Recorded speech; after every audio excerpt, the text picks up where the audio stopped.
Hey guys, I'm Urizi. This story is all about what if Naruto was the son of a goddess. Kurama had a jutsu to save him.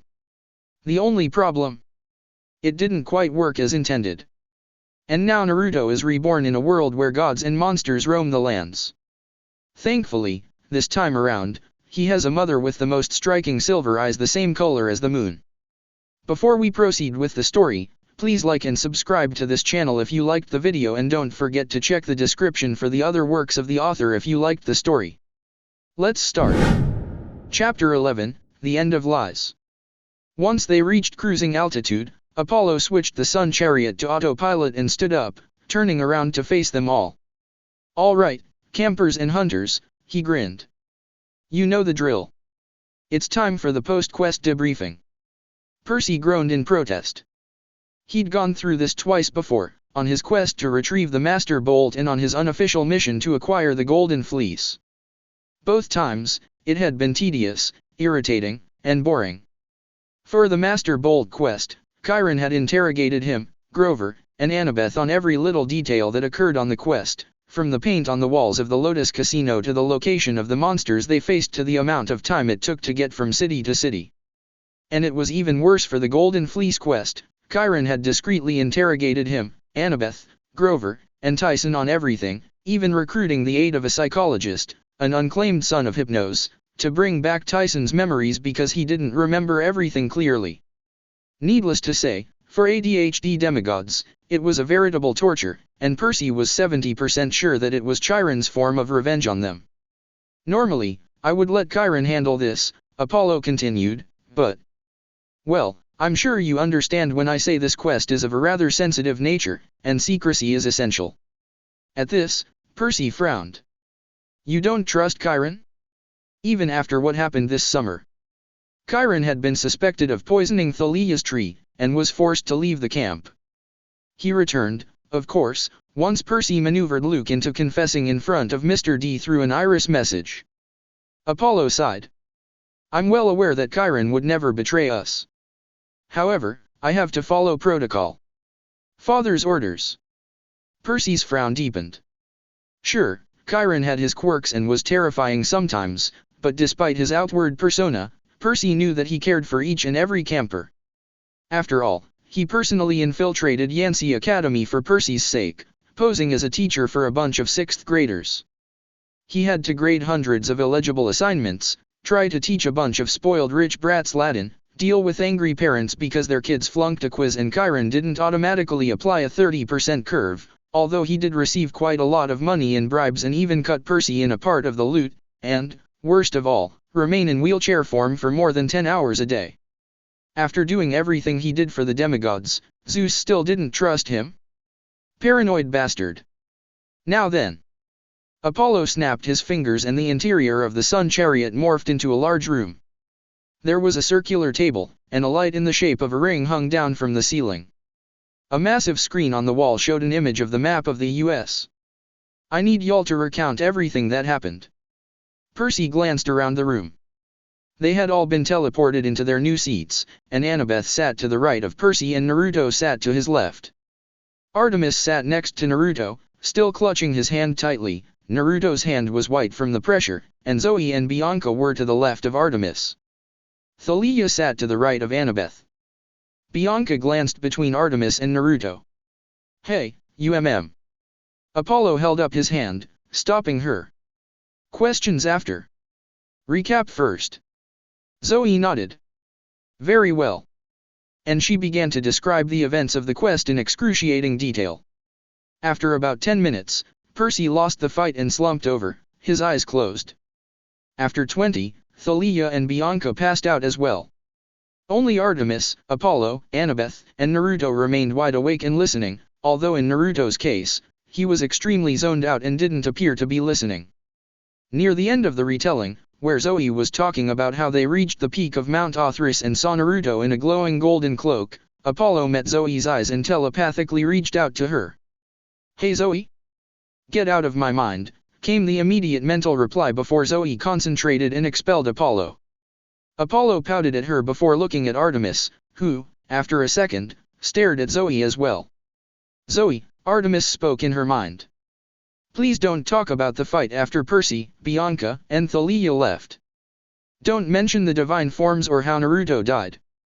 Just fabricate something. Zoe hesitated before nodding and continuing her retelling. She made something up about how Apollo appeared and Zoe took the sky and the twin gods defeated Atlas, but neglected to mention the divine forms and Naruto's death. 1 hour after she began talking, Zoe finally finished. And then we got into the sun chariot, thus concluding the quest. Thank you, Zoe, Apollo flashed her a dazzling smile. Zoe raised her eyebrows. No sweetheart this time. Apollo winced, glancing at Artemis, who suddenly gained a dangerous gleam in her silver eyes. What? I have no idea what you're talking about. He quickly looked around the room, frowning before snapping his fingers.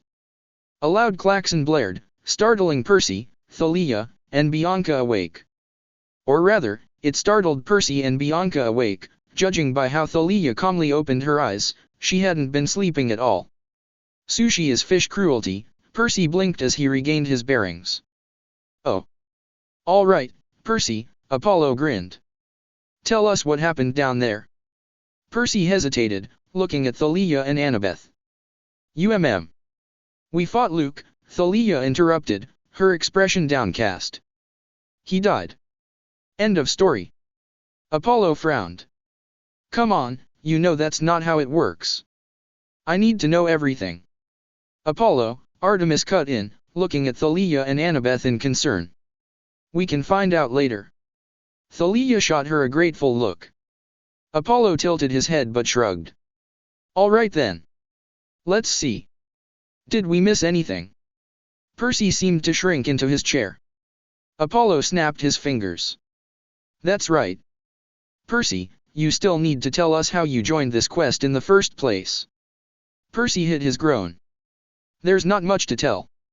Blackjack found me in the middle of the night, we tailed the van they were in, Dionysus ambushed us and gave us a few threats before letting us go, and by the time we caught up, a black helicopter the same model as the one at Westover Hall was hovering above the van. So I attacked, Blackjack kicked in the windshield, I saw there were skeletons piloting the thing, then the helicopter crashed. And I joined up with the quest. Apollo scrutinized Percy before shrugging. Okay then. Naruto, your turn. Percy breathed a sigh of relief. It appeared that Apollo was nowhere near as anal retentive as Chiron. No response. Naruto stared blankly off into space, his gaze unfocused and vacant. I believe he's sleeping with his eyes open, Apollo examined Naruto critically. Percy, slap him on the back of the head for me, will you? Naruto's gaze focused instantly. Please don't, he said dryly. What do you want, Apollo? Tell us what happened once you split with the group after the Manticore attacked. Naruto shrugged. I tracked Artemis down, I could sense her. However, I wasn't able to get through to her until I realized that the mist was separating the realities, and once I realized that, the mist dispersed and I entered the garden. What? Apollo interrupted, leaning forward. That's impossible. The mist only works like that for illusions. It does. Percy asked, confused. Zoe sighed. Either you're a terrible student, or Chiron hasn't been doing his job. The key to seeing through illusions generated by the mist is awareness. If you know that something's off, then the illusion will lift by itself. Apollo nodded. Exactly. However, the mist on Mount Othris is a bit different. Rather than creating an illusion around the garden and the summit, the locations were quite literally lifted out of this world and into a deeper layer, one that only gods are able to access freely. Awareness has nothing to do with that sort of mist, Zoe continued. Trust me, I was definitely aware that the garden and summit were there, but that wouldn't allow me to bypass the mist. Indeed, Apollo directed his gaze at Naruto. And yet, for some reason, you were able to enter the realm.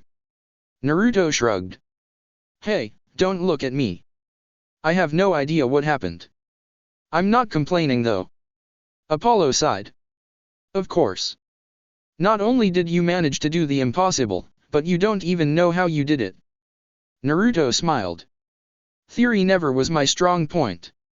In any case, after I entered the garden, I immediately made my way to the top of the mountain and engaged in battle against Atlas.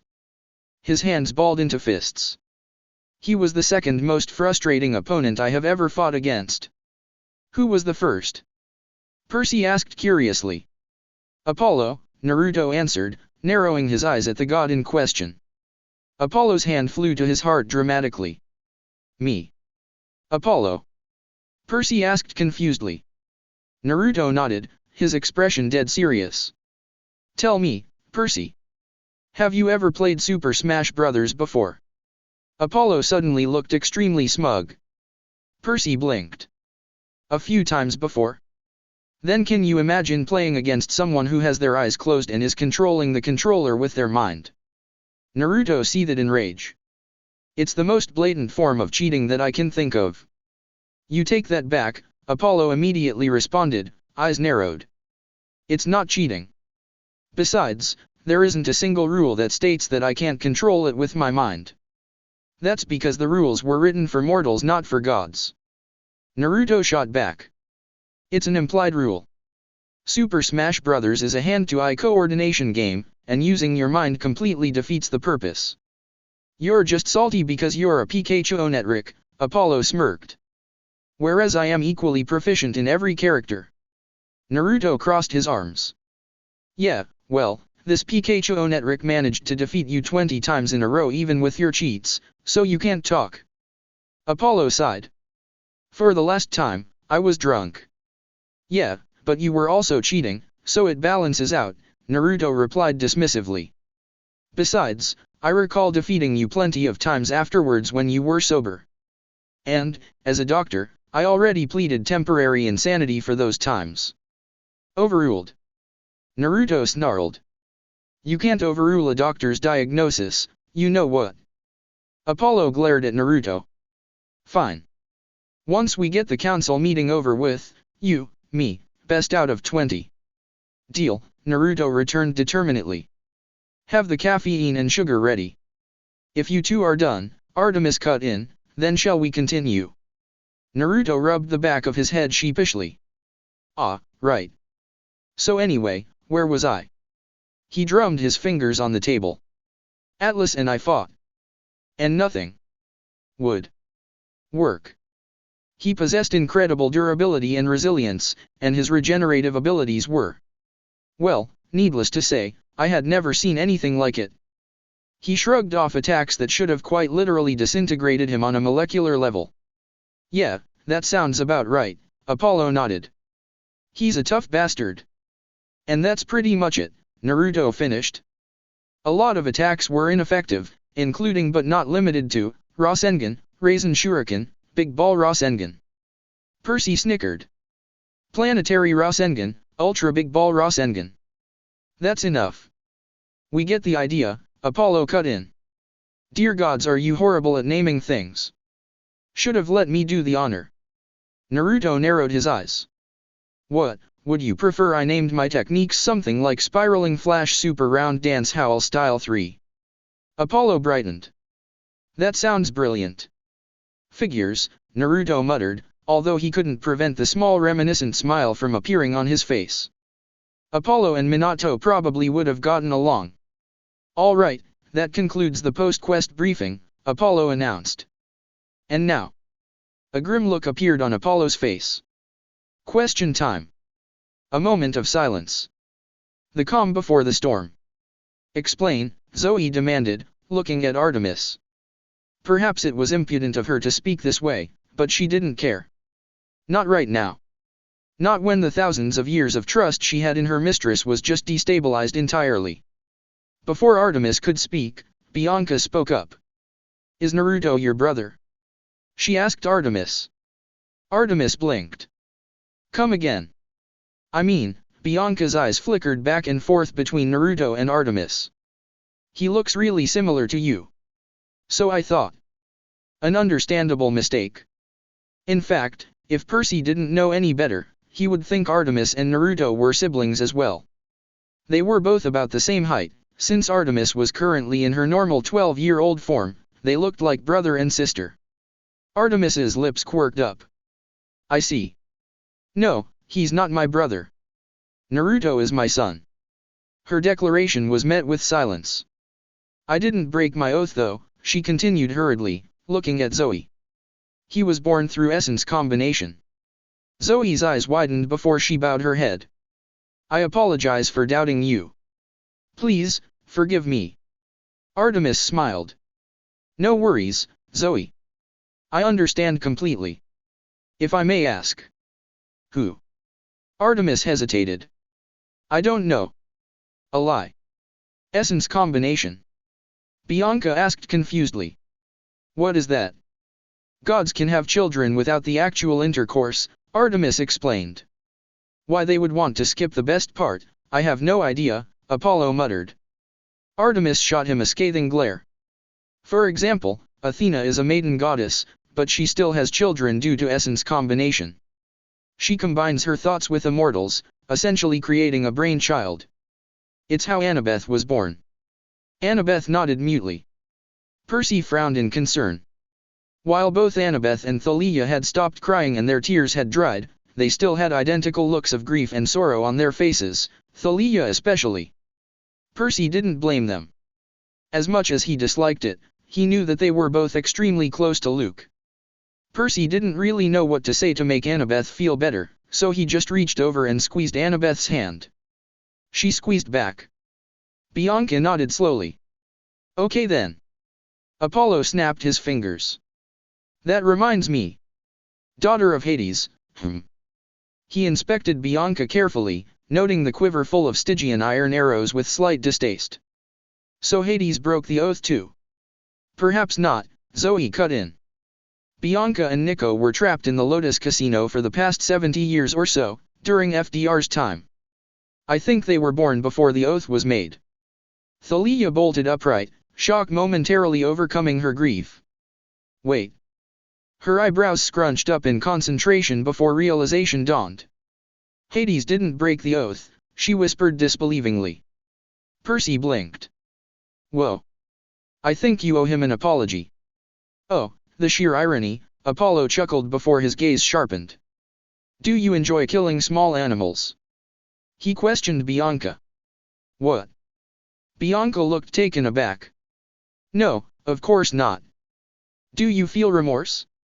Empathy? Apollo continued. If you killed another human being, would you regret it? Bianca stared. Yes, I would. Why are you asking me this? Apollo's eyes glowed golden briefly before he smiled again. Just checking. Hades's children have a tendency to go off the deep end, you see. Fortunately, it appears that you're one of the rare ones, Bianca. You seem reasonably well adjusted and sane. Although if you ever feel the urge to break out into maniacal laughter, please let us know. Who were Hades's other children? Bianca asked tentatively.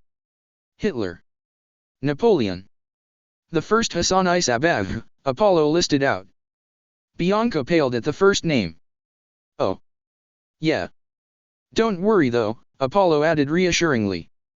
Don't let your parentage define you. I mean, there have been plenty of terrible children of Zeus and Poseidon over the centuries, Percy and Thalia not included, of course. He flashed her a grin. From what I've seen so far, you seem great. Thank you. Bianca replied hesitantly. Apollo looked as if Christmas had come early. You're welcome. He beamed. Zoe rolled her eyes. You're just encouraging him, she told Bianca. There is one thing I don't get though, Percy cut in, frowning. If I'm not mistaken, several lines of the prophecy didn't come true yet. Should we be worried? His gaze darkened. I don't want a repeat of 2 years ago. On his first quest, a line of the prophecy came true after the quest was completed. Typically, this wouldn't be a problem, however, in Percy's case, it had resulted in him getting stung by a pit scorpion which was about 1,000 times more painful and lethal than it sounded. Apollo tilted his head, as if listening to something. Then he frowned as well. I actually don't know. The prophecy appears to be, what? He tapped his head a few times. I don't understand. Artemis frowned in concern. What's wrong? Apollo trailed off as his eyes glazed over somewhat before focusing again. This is slightly concerning. Give me 1 second. He snapped his fingers and a prism materialized in the middle of the air, forming a rainbow. Yo Iris, can you get me a direct line to the fates? Please deposit a golden drachma, an automated voice replied. Just add it to my tab. A second passed before an image formed in the rainbow of a woman with brown hair and blue eyes. Apollo grinned in greeting. What's up, Pepramine? Hey, can you? He was interrupted as the woman screamed out, Apollo. What in the name of Tartarus have you done? Apollo blinked. What? He paused as he registered the sound of pure pandemonium and crackling coming out from behind the woman. Is there a problem? He craned his head to get a better look, but the woman leaned forward, her expression livid, obstructing his view of the background. Is there a problem? Pepramine repeated before muttering out some Greek curses. A problem? You ask if there's a problem. I assume that's a yes. Apollo ventured. Pepramine took a deep, calming breath. Bianca D'Angelo. Zoe. Apollo glanced at the two hunters in question, who looked just as confused as he was. They're right here. They shouldn't be, Pepramine snapped. The fates cut their strings. Apollo staggered back in shock. What? The fates cut their strings, Pepramine growled, clearly agitated. They should be dead. One shall be lost in the land without rain. One shall perish by their parents' hand. On top of that, their threads themselves have disappeared. Their current existence defies the prophecy, the laws of the world, and fate itself. What in the name of Gaia and Uranus did you do, Apollo? Was this some sort of sick joke? What? Why would you think this was my fault? Apollo asked, offended. You've been off the grid for the past couple days, Pepramine shot back. Yeah. Because I've been helping out with the quest, unofficially, of course, Apollo responded before pausing and asking tentatively, how are the fates doing? Pepramine stepped to the side. Look for yourself. Behind here, 3 old women with silver hair tied back into bandanas were frantically rushing around a room filled with threads. Hundreds, thousands, millions of them hung around the room, on the ceiling, on the table, on the ground. Flames crackled in a bronze altar in the middle of the room, similar to the altar at Camp Half-Blood where demigods sacrificed their food. Their eyes glowed an eerie white as they scrambled around muttering ancient Greek. Are they enchanting the threads? Apollo asked in confusion. Pepramine nodded. They're currently using every single protective and defensive magic known to the gods, charms, wards, enchantments, spells. They'll probably ask the council for assistance as well during the council meeting. But why? Apollo asked, mystified. Pepramine's eyes flashed.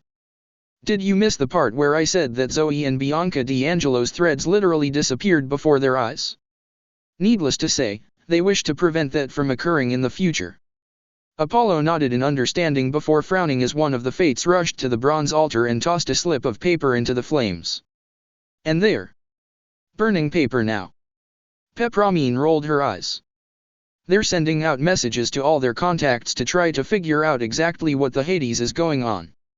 Given how half their contacts live in Tartarus, iris messaging isn't exactly going to work, so they have to use the primitive communication method of sacrificial flames. Huh. I've never used that method before, although I don't really know anyone in Tartarus. Apollo shrugged before calling out, Hey, Clotho. No response from the fates. They gave no indication that they heard anything. They have a field around them right now, Pepramine explained. One way only. They can't see or hear us, but I can look in just in case there's an emergency so I can call for help. They need perfect concentration for their magic. I have never seen so much emotion on their faces before, Artemis murmured. They're typically cold and emotionless. But now, they look so panicked, alarmed, perturbed. Pepramine suggested. Artemis nodded silently. Pepramine sighed. Yeah. Are you sure you don't know who did this? She asked Apollo. I haven't the faintest idea, Apollo replied truthfully. But I assure you, it's not me. He froze before turning around and staring straight at Naruto, who stared back with an innocent expression. I'm going to have to IM you back, Apollo said distractedly. What? Apollo, don't you dare. Apollo waved his hand through the iris message, dispelling it. He took several deep, calming breaths before saying in a tight, controlled voice, Naruto. Okay, I swear it wasn't me, Naruto instantly replied. Naruto. I swear to the gods it wasn't me. Naruto. I swear to you and Mom that it wasn't me. Apollo narrowed his eyes. Promise. Naruto nodded vehemently. Promise. Apollo held his gaze for a second before relenting. Fine. I'll believe you. For now. Bianca spoke up tentatively, does that mean Zoe and I should be dead? Apollo hesitated before nodding. Yes. Fate itself was defied, Zoe murmured. The prophecy didn't come true. She whirled on Naruto. You mentioned something about changing fate. Did you know this would happen? Naruto held up his hands in defense. I didn't do anything, for real. Zoe nodded slowly before looking at Apollo. Are we immortal now? Apollo shook his head. No. Just because your thread disappeared doesn't mean that you will no longer die, it only means that the fates no longer have any control over how you die. Or your fate and destiny, for that matter. There was a moment of silence as the information sunk in. That's awesome. Naruto grinned brightly. Zoe, Apollo, and Artemis stared at Naruto incredulously for a moment. Probably because they were the oldest in the room and knew of the so-called importance of the natural laws and natural order of the world. But quite frankly, Naruto was of the opinion that if the natural laws stated that a person's destiny and fate must be controlled by another, then it's a terrible law and is meant to be broken repeatedly. And so his grin didn't even waver. To answer your question, Percy, I don't think you have anything to worry about from the prophecy, Apollo told him. Because according to my senses right now, he paused, bewilderment flashing across his face. The prophecy appears to be negated, for a lack of a better word. Percy smiled. Good.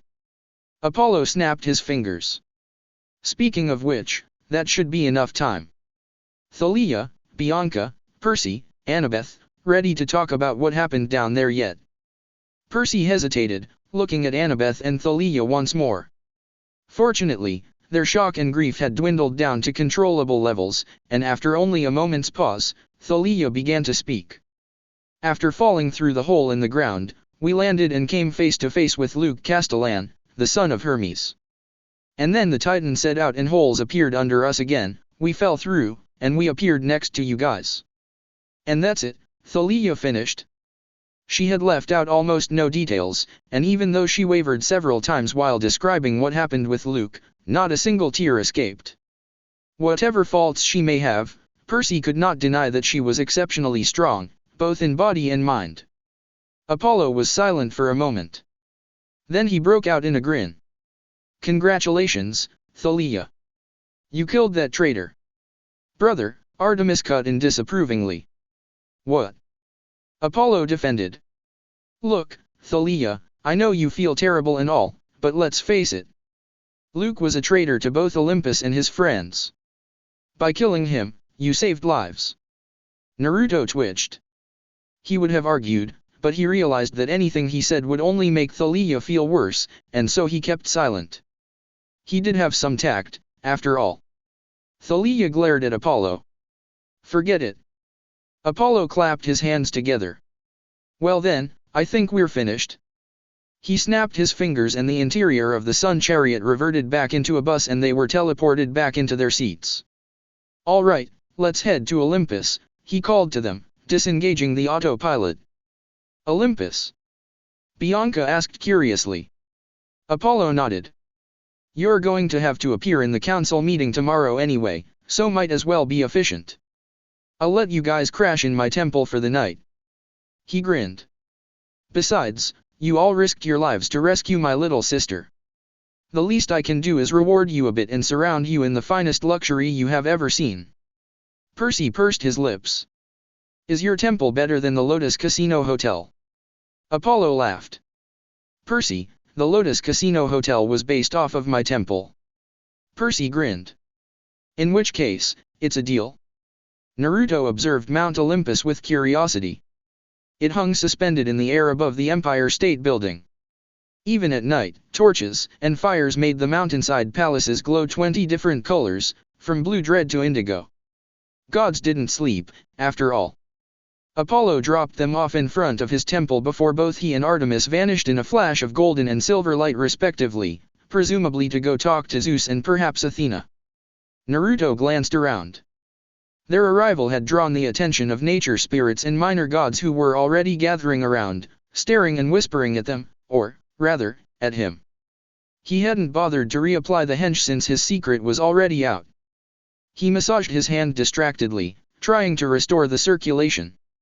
They headed into the temple, the defensive charms allowing them through. Unlike Apollo's man cave/mansion, which was simplistic, homely, and overall chill, Apollo's temple was extravagant and lavish. A grand hall with crystal chandeliers hanging down from the ceilings, a solid statue of Apollo standing triumphantly with a bow in hand, majestic marble columns with murals on the wall depicting Apollo's numerous victories over the years. A traditional Greek temple, albeit with several add-ons. They didn't care about that, though. The second they entered, they immediately headed to the very back, past the altar and statue, and raided the kitchen. Approximately half an hour after they settled in, Annabeth and Thalia were talking in hushed whispers and Percy and Bianca were watching Hephaestus TV. Artemis entered the temple. Naruto sat unnaturally still on a couch, his eyes unfocused and staring off into the distance. Zoe sat next to him, casting glances over at him every few seconds, her gaze uncertain, as if she didn't quite know what to think of him. "Naruto," Artemis called. Naruto straightened instantly and alertness returned to his gaze. "Come. We have much to discuss." He hesitated before nodding. The others glanced over momentarily before resuming their activities. Naruto followed Artemis, navigating the twisting streets and ignoring the numerous eyes on them both. While several people bowed, the vast majority stared at them disbelievingly, as if they had heard the rumors but didn't believe them. And Naruto didn't miss the stormy gray eyes that tracked them both. They entered Artemis's temple, a simple traditional temple just like the Pantheon at the very top, only smaller in scale. Her true home was the forests, and her temple reflected that. The inside had only the bare necessities, a statue, an altar, and nothing else. Artemis rarely spent any time in her temple, or on Olympus in general. Apollo was already inside, waiting for them. "All right, Naruto," he said grimly. "You have quite a lot of explaining to do." Naruto blinked innocently. "I do. Kakashi lesson number 7, always deny everything." Apollo raised his eyebrows. "Breaking Aphrodite's spell. Coming back from the dead. Not to mention Kurama," Artemis added, her eyes narrowed. "Who is he? How did he take over your body?" She paused. "Why did you lie to us?" she added softly. Naruto was silent for a moment. "I think it would be best if this conversation included Kurama," he finally said. Apollo and Artemis both tensed up. "What do you mean?" Apollo asked cautiously. Naruto's lips quirked up. "It means," he began, "that my mind is wide open." They materialized in a clearing within a forest. A full moon shone brightly overhead, casting a silver glow over things. And a massive fox with 9 orange tails and slitted red eyes stood in the middle of the clearing, observing them with a bored gaze. "Mom, Apollo," Naruto said brightly, "meet Kurama." To their credit, Artemis and Apollo only froze up momentarily, from shock or fear, Naruto couldn't tell, before they regained their composures. Artemis stepped forward, her eyes cold. An aura of intense silver light surrounded her, shining brightly like the moon overhead. "Who are you?" she demanded. "First things first, we have to make it so that Artemis no longer wishes to extirpate you." "Since when did you know what the word extirpate meant?" "I have 2 languages hardwired into my brain." "Hey wait, how do you know Greek and English?" "No idea." "Huh. Let's go with magic." "In any case, how can we accomplish that?" On a range of 0 to 10, how mad is Artemis at me? What's 10? Kakashi, seeing his limited edition personally signed special Acha book with bonus images burned in front of his eyes. 23. That bad? Worse. Just be thankful that you're a chakra beast with no reproductive organs. That better not mean what I think you meant. I'm just saying, you better thank Super Sage Grimps for not giving you anything down there. Kurama sighed. Brilliant. He paused.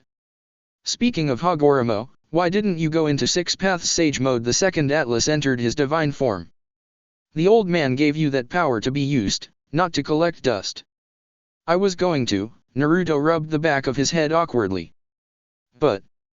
Okay, so in my defense, you have to realize that I was extremely hesitant in entering Six Paths Sage mode. What? Why? Mostly because I'm not entirely sure how strong the gods of this world are, but I'm willing to bet that Six Paths Sage mode would put me at or near the top. And given how the King of Olympus is more paranoid than a mist ninja on hallucinogens, I'm fairly certain that if he found out how powerful I truly am, then there's a good chance that it would result in war. I'm flattered you think so highly of us, but just you and I against Olympus doesn't count as an actual war. Naruto shook his head. It won't just be us two. Artemis will take my side. Apollo will take Artemis's side. Poseidon, Hera, and Athena would probably jump at the chance to put Zeus in his place. A civil war on a scale unlike anything seen before in this world's history would rage and tear the world apart as nature itself undergoes battle. I refuse to let that happen. Zeus. He's the guy who throws lightning bolts, correct? We could take him. Naruto sighed. Once again, we lack information. If we have a more accurate understanding of their abilities and powers, perhaps. But until then, we can't act. Can't you just look through the myths? Naruto snorted. I've long since stopped trusting the old myths. I'm not exaggerating when I say there are easily 50 different contradiction versions of a single event. Ah, I see. It's just like how human history labeled me as a mindless monster. Pretty much, yeah. So anyway, I was already hesitant to enter Six Paths Sage mode. Not to mention how, my abilities are really destructive, and I didn't want to accidentally collapse Mount Othris. Considering how the sky is being held up there, it would have been bad. However, I had been going to enter Six Paths Sage mode if the Bijudama didn't work. But Cronus froze time before you could use the Bijudama, Kurama summarized. And then you were killed. Yeah. I hadn't expected a time freeze at all. I can't believe Cronus deemed me enough of a threat to see to my death personally, Naruto grumbled. We're just too important, Kurama sniffed imperiously. There's also the small matter of fact that, the Six Paths Sage mode may not even allow me to survive the divine form. Kurama's eyes flashed. What? You realize that Six Paths Sage mode is a divine transformation, correct? Same word, different meaning, Naruto countered. Divine in this world does not equal divine in the elemental nations. Kaguya is a goddess, but she wouldn't be considered one in this world. Oh right. I forgot about that. In any case, we have to figure out how to pacify Artemis. Naruto frowned in concentration. I suppose I could always show her my true power and intimidate her into backing down, he suggested. Naruto shook his head. I'd prefer it if you two could get along. Ah, yes. We are your parents, after all. No, you're not. Back off. Kurama chuckled. Then what do you propose we do? Naruto hummed in thought. Then he smirked. We just have to make it clear that you two are on the same side. A wave of suffocating killing intent blasted out from Kurama. The overwhelming, oppressive air bore down upon them as corrosive chakra leaked out, causing Artemis and Apollo to both tense up. A sudden heavy presence weighed down on them, the bloodlust of the beast once known as hatred incarnate. Puny goddess! Kurama! Roared, his deep voice reverberating through the clearing. Wind blew around the clearing from the sheer force of his voice. How dare you steal my chakra? Naruto winced. Kurama may have been a tad bit too melodramatic there. Artemis paused, incomprehension and bewilderment appearing on her face. Perhaps not. Naruto smirked inwardly. Perfect. Artemis's rage and anger was temporarily subdued. Damn it, Kurama! Naruto exclaimed. I already told you, she didn't do anything. Kurama turned on Naruto with an angry stare. Who else could it be then? Last I checked, she is your mother. Hold on a second, Artemis said slowly. You're saying that I stole your chakra? Kurama nodded. But that can't be right, Artemis frowned. Why not? Artemis stared at Kurama. Because you stole my essence. Kurama snorted. If you think I want your essence, you're sadly mistaken. He paused. Are you sure you didn't steal my chakra? Artemis shook her head. I did not. Kurama turned to Naruto. I sense the truth in her statement. It appears you were correct. Told you, Naruto huffed. Hold on, Apollo interrupted, frowning. Exactly what is going on here? Naruto opened his mouth, prepared to deliver some bullshit explanation. Then he paused as he truly looked at Apollo and Artemis. Their body language and the way they had positioned themselves between Kurama and Naruto to protect him, the anger, wariness, confusion, but most importantly fear in their eyes, not for themselves but rather for Naruto, they cared for him. They were his family. And for the first time since he was reborn, indecision rippled through Naruto. Why can't we just tell them the truth? No, Naruto replied immediately and without an ounce of hesitation. Definitely not. Why? Kurama asked. Naruto was silent for a moment. I mean. He laughed bitterly. What am I supposed to say? Oh, by the way, I'm actually a reincarnated 20-year-old ninja from a different dimension, and I had been lying to you all this time. Yeah, that's gonna go well for sure. Kurama didn't say anything, instead looking intently at Naruto. Naruto looked down. Also, he whispered in a nearly inaudible voice, I don't want to be looked at differently. Treated differently. Kurama understood immediately. That's different, he stated simply. The villagers, and humanity in general, were largely composed of idiots. Besides, they were all terrified by my majestic strength and power. They left you all alone because they were scared witless of me, and by extension, you. However, Artemis and Apollo are your family. He tilted his head. Do you really think they would let this affect their view of you? Naruto hesitated. I don't know. And I don't want to find out. Kurama nodded. I see. So you're a coward. You don't want to face the truth, so instead you're running away from it. I'm not, Naruto denied forcefully. You are. You're afraid of admitting the truth. And so instead you lie and deceive. Kurama tilted his head. That is not the Naruto I knew or admired. And that is most certainly not the Naruto I became partners with. I just want to have a normal childhood, Naruto interrupted harshly. You know, the one you took away from me. Naruto regretted saying those words the moment they passed his lips.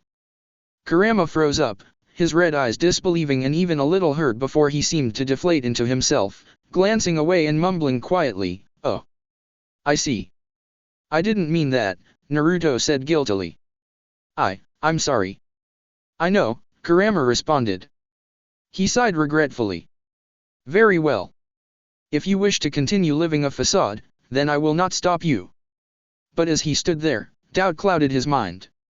As much as Naruto wanted to deny it, or rather, outright ignore it, he knew on an instinctual level that Kurama was right.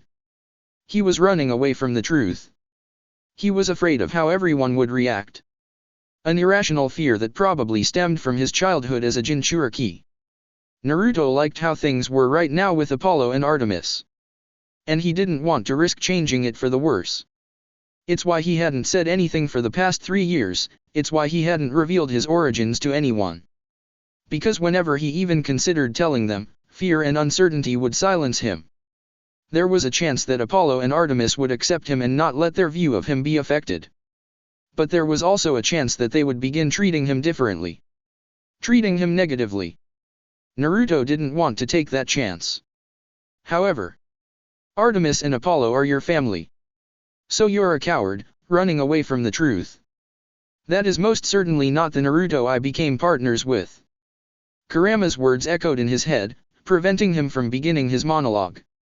It would be so very easy to just give them a fabricated story to preserve the status quo. And yet, he glanced at Kurama, who stared back with an indecipherable expression. His gaze then shifted to Artemis and Apollo. They were his family. Naruto gritted his teeth before tensely walking forward, past the twin gods who looked at him with surprise. Naruto? Apollo asked warily, looking at Kurama as if afraid the massive fox would suddenly decide to have a meal. He didn't respond, instead continuing moving forward until he stood right in front of Kurama. Then he turned around, Kurama's giant form towering over him. Naruto took a deep breath, mentally steeling his resolve. Then he smiled at his mother and uncle and said in a strong determined voice, "My name is Naruto Uzumaki. And I'm not from this dimension." Artemis and Apollo's eyes widened in unison, but Naruto wasn't focused on that. Instead, he glanced up at Kurama who looked down with a grin, pride in his surprisingly warm red eyes. Naruto grinned back. He gave them a highly abridged version of his life. Konoha, Team 7, the Akatsuki, the Fourth Great Shinobi War, and finally Kaguya and Kurama's jutsu. Throughout it all, Artemis and Apollo just stared at him, seemingly having forgotten about Kurama, their expressions growing more and more incredulous. "And I died," Naruto finished. "But then I got better. Kurama used a technique to save me that was supposed to send our souls back to the past and meld with our old bodies. But it failed and sent our souls across dimensions instead," Kurama continued with a grimace. "Unfortunately, Biju Chakra is unable to create a habitable human body by itself, and so the technique automatically reached out to the nearest being, Artemis. After which, it combined my Biju Chakra with your divine essence, resulting in a body being created that Naruto's soul could inhabit. It was a genuine accident," Naruto hastily added. "Kurama didn't mean to steal your essence. Besides, it wasn't even his fault, the technique did everything automatically." He paused. "It was his fault for using a highly experimental, unstable, untested, volatile technique though. You were dead, brat," Kurama snapped. "Your soul was seconds away from going to Pure Land. I had to act fast." Naruto huffed but turned to the twin gods. "That's pretty much what happened. Any questions?" Apollo and Artemis stared blankly at him. "You seriously expect us to believe," Apollo began slowly, "that you're a 20-year-old dimension-traveling world-saving resurrected shinobi?" Naruto nodded. "Yup." He hesitated. "Are you mad at me? Or freaked out? Or repulsed?" Apollo shrugged nonchalantly. "Nah, I'm cool with it. You are my son," Artemis said simply. "What you were before that is of no concern to me." She paused, her eyes narrowing slightly. "Unless you were a rapist." "No, definitely not," Naruto denied vehemently.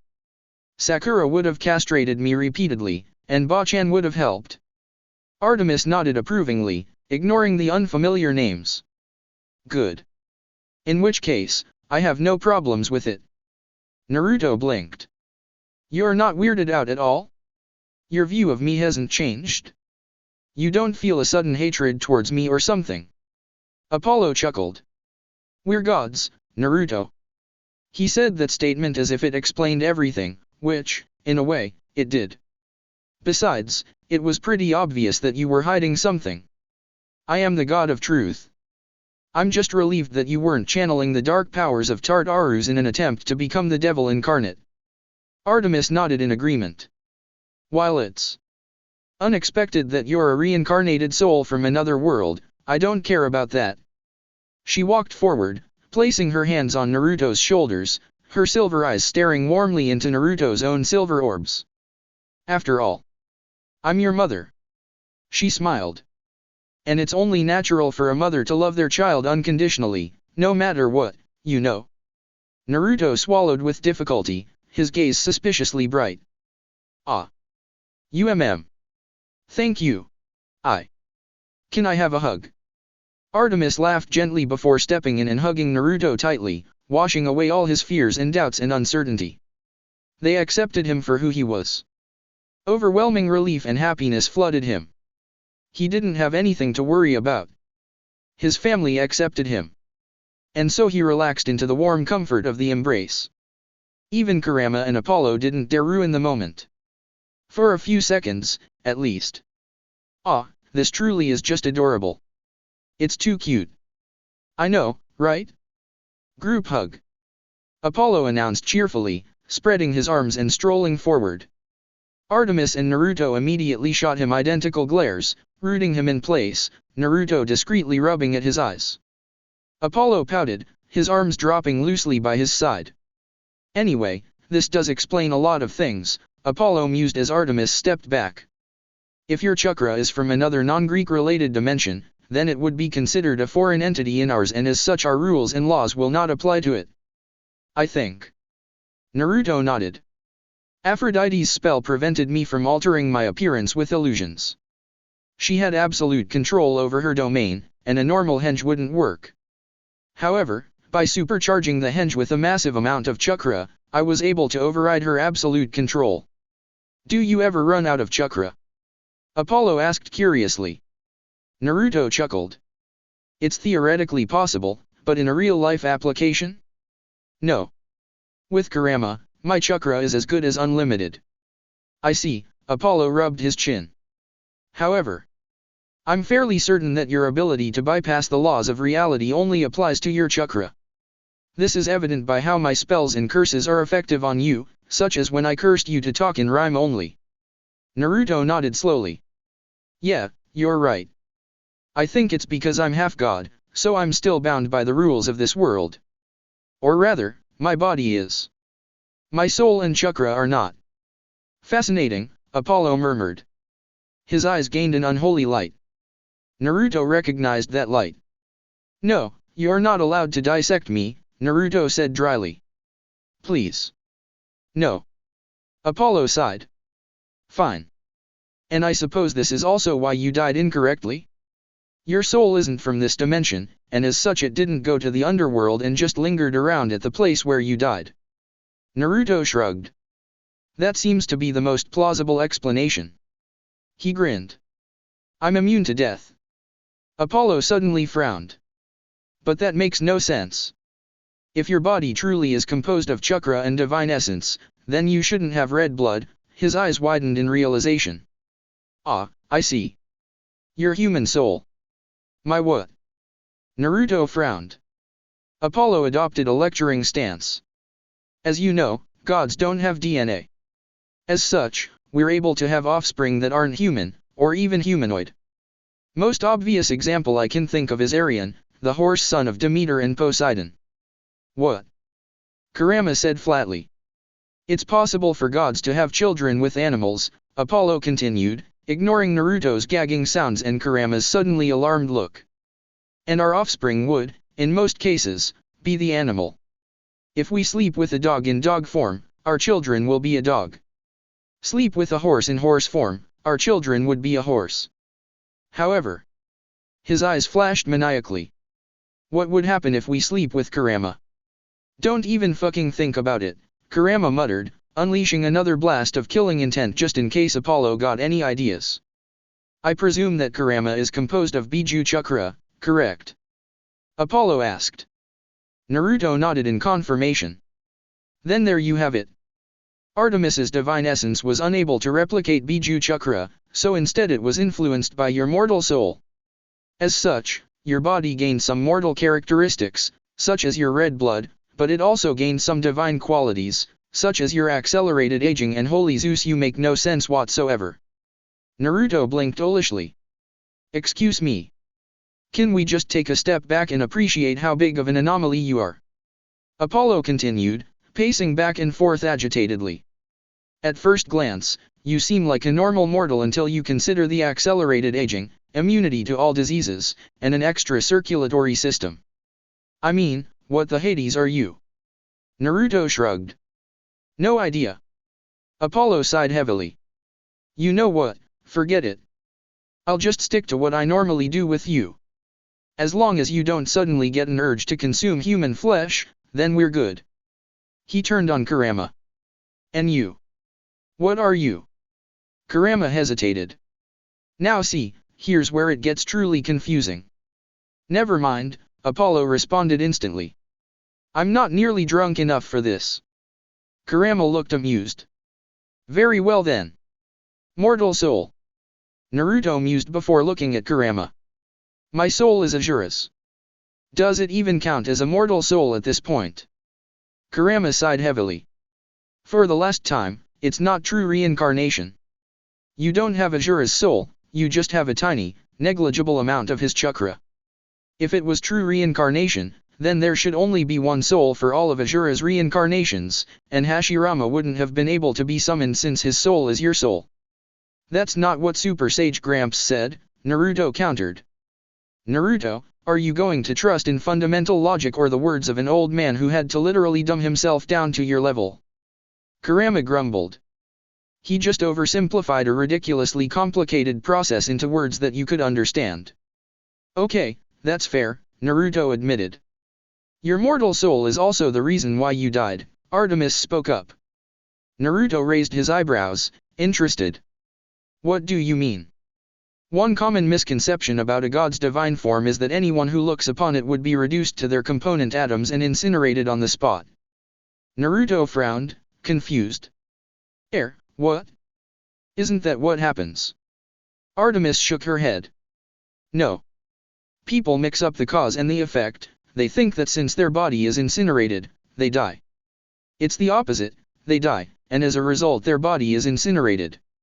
A mortal body is incapable of handling the strain of their souls suddenly and inexplicably leaving their bodies, so they disintegrate.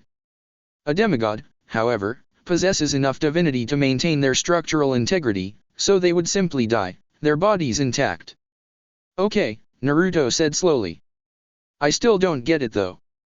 If a person bursting into flames isn't the cause but rather the effect of dying, then what causes the actual death? Apollo rolled his eyes. Think. What is death? A person's soul leaving their bodies. Naruto's eyes widened. Wait, you don't mean? Apollo nodded. A god's divine form isn't a physical attack, it's an attack on the soul itself. A mortal's soul is quite literally forced out of this plane of existence and into a lower layer of reality. By manifesting our true forms in this outermost plane of reality, the mortal plane, anything not divine is forced out by the overwhelming divinity into a deeper layer. This has the unfortunate side effect of killing the mortal. It's also the reason why our divine forms do not affect monsters, Artemis clarified. Monsters do not have souls. Similarly, a nymph like Zoe would also not be affected.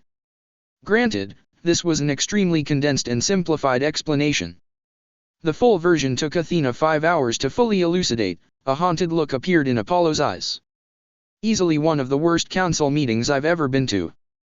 I mean, it's not as if we enjoy listening to dimensional divinity theory and the nuances and variations of the different layers reality.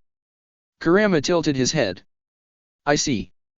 My soul is intrinsically tied to my chakra, and it's impossible to separate the two without a chakra-based technique, which is why I was able to remain in Naruto's body and take over temporarily. Naruto crossed his arms, thinking deeply. It's kinda like Nagato's human path. He shrugged. Whatever. I figured out how to negate the effects of the divine form. Apollo blinked. Wait, what? Naruto grinned triumphantly. One word. Seals. You're planning to seal your soul into your body? Artemis asked incredulously after Naruto finished explaining his plan. Naruto nodded, grinning. Yup. Damn, Kurama said appreciatively. I take it back. You're not that stupid. This is actually ingenious. Apollo paused. Would that even work? If I do it correctly? Absolutely, Naruto replied brightly. Apollo hesitated. That being said, we can't let any of the other gods know of this. Naruto frowned. Why? Because the gods hate it when the natural balance between life and death isn't maintained, Apollo stated. His face darkened. My son, Asclepius, was killed because he dared to bring back the dead with the physician's cure. If the other gods found out that you have a way to prevent death altogether, It's also the reason why we had Zoe keep quiet about how you died, Artemis told him. Please, if you're asked any questions about the battle with Atlas, don't tell them about your death. Mount Othris was cloaked from the vision of the gods, Apollo elaborated. I doubt anyone knows what truly happened there besides you, me, Artemis, and Zoe. Naruto nodded. Understood. I'll keep it a secret. Apollo clapped his hands together. Now that that's been taken care of, what shall we tell the other gods? We'll have to make something up, Artemis said thoughtfully. Create a story to explain Naruto's existence and chakra. She narrowed her eyes at Apollo. I still can't believe you let Naruto leave the mansion. Apollo's eyes widened in outrage. Excuse me? Naruto attacked me and escaped. I didn't let him leave. You're a god, Artemis said. You could have easily teleported Naruto back into the mansion or performed a flyby kidnapping with your sun chariot. Apollo sighed. True. But you're my little sister, he said determinedly. And Naruto is more powerful than any camper or hunter. If he joined the quest, then success would almost certainly be assured. He paused. Besides, I didn't think he would be stupid enough to get his true identity be discovered. Hey! Naruto protested. How was I supposed to know that Aphrodite would dispel my illusion? That's right, I had almost forgotten. Artemis paused before something akin to panic flashed across her face.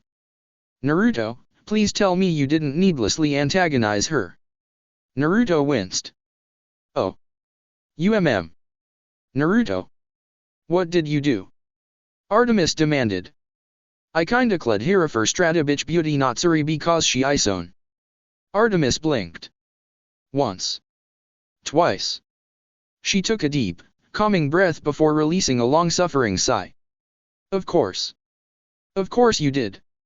Anyway, Naruto attempted to redirect the conversation, there is no need to create a backstory for me. Why is that? Apollo asked. Naruto gave a foxy smirk. Because Kurama and I already have a brilliant strategy. Kurama smirked as well.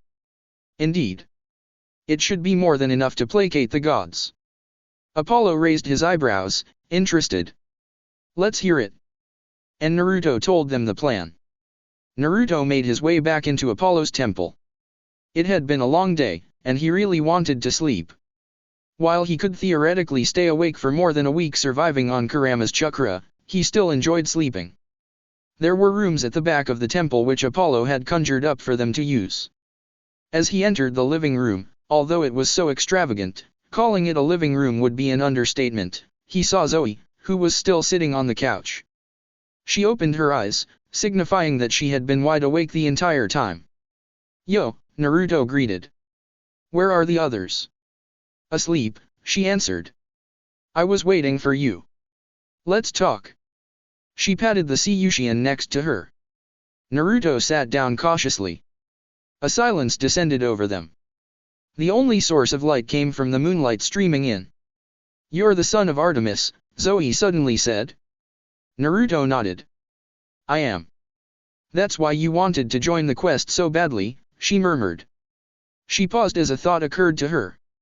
I presume that Apollo doesn't actually have Artemis-scented candles. Naruto chuckled. No, he doesn't. Pity. I had wished for an excuse to shoot him in the face. A smile tugged at Naruto's lips when he remembered what Zoe had promised to do during the counselor meeting. A smile that vanished at Zoe's next words. I was supposed to die on this quest, she said quietly. The moment the oracle uttered the prophecy, I knew that the quest would end with my father killing me. Naruto recalled the dark looks Zoe and Kirin had exchanged during the meeting and realized that she knew from the very beginning. And I accepted that. Naruto narrowed his eyes and opened his mouth to speak, but Zoe cut him off. But somehow, impossibly, miraculously, I didn't die. Neither did Bianca, she glanced at Naruto. You can deny it all you want, but you and I both know it's because of you that we're both still alive. Probably, yeah, Naruto admitted. Zoe nodded. Thank you, Naruto, she said, sincerity in her tone. Naruto grinned. No problem. Defying fate and destiny is kinda what I do. After all, if you don't like your destiny, don't accept it. Instead, fight for a new one. Zoe regarded Naruto. It's odd. Before this quest, I would have laughed at thy naivete and foolishness. However, she inclined her head. I suppose I am living proof that one's fate can be changed. She turned to look at Naruto. Your eyes are identical to Artemis's, she murmured. Silver, like the moon. She paused, her expression contemplative, her dark brown eyes staring into Naruto's silver ones as if she was searching for something. Then Zoe smiled warmly. Welcome to the family. Naruto blinked. Huh. You are, after all, the child of Artemis, Zoe said. That makes you family, wouldn't you say? Naruto blinked again, surprised, before he beamed with happiness. I've always wanted to have a sister. Zoe stood up and stretched before walking to the rooms in the back. Good night, Naruto. Good night. Yes. This literally could not be better. Naruto grinned joyfully. Keep it down. How do you manage to think so loudly? Kurama grumbled good-naturedly. Congratulations though. Kushina always did want you to have a sister. Naruto froze before his smile turned a little set and wistful. Yeah. That's right. Where's Naruto? Percy inquired as he poured a generous amount of maple syrup onto his pancakes. Apollo's kitchen could conjure up food, much to their delight. Only Zoe could use the function though. He's still asleep, I think, Thalia guessed, biting into her own pancake. After a night's sleep, both she and Annabeth seemed to have returned to normal. Demigods have an amazing ability to compartmentalize, it comes with the territory of their highly lethal lifestyle. Who is Naruto, exactly? Annabeth asked curiously. I haven't seen him at camp before. He turned up at Camp Half-Blood a day after we arrived, Thalia said. I guess he joined the quest to save his mom. She frowned. I still can't get over the idea of Lady Artemis having children. Annabeth shrugged. He's like me, a child born through essence combination. Is he? Damn it. A thunderous voice interrupted her. They all turned to look at where the sound came from. Wasn't that Naruto's voice? Bianca asked, frowning. Naruto, Zoe called, concerned. Is everything all right? The answer came in the form of Naruto stepping out of his room, his face blackened with dust. He had several cuts on his body that were already healing, and his hair, which was already spiky before, looked as if he just stabbed a metal fork into a live socket. He looked at them with an almost wild look in his eyes. I hate seals. Then he whirled around and went back into his room. And so the day passed. Annabeth drilled Percy and Thalia with every conceivable question about the quest before they decided to go out and explore Olympus, Annabeth marveling at the architecture. Zoe and Bianca had disappeared immediately after breakfast, and Zoe was giving Bianca a tour of Olympus as well. Naruto, however, hadn't come out of his room at all besides grabbing an apple for lunch, skipping breakfast entirely. Several more screams of frustration came from his room, as well as a few sizable explosions. Apollo and Artemis, well, every Olympian, actually, were preparing for the annual council meeting that night. Committee meetings, hearings, oversight. Ruling the world was hard work, and it required a lot more than one expected. Mortals didn't know how lucky they had it. Ignorance was bliss, or so they say. Finally, it was time. The sun had gone down and a full moon shone brightly overhead, Artemis's moon chariot on autopilot. Even though it was winter, the temperature on Olympus was pleasant. Apollo had gathered the demigods and told them to wait outside the throne room, the glowing white hall of the gods. Then he winked at Naruto before strolling in. Naruto took a deep breath, mentally reflecting on what he, Apollo, and Artemis were going to say. Don't worry.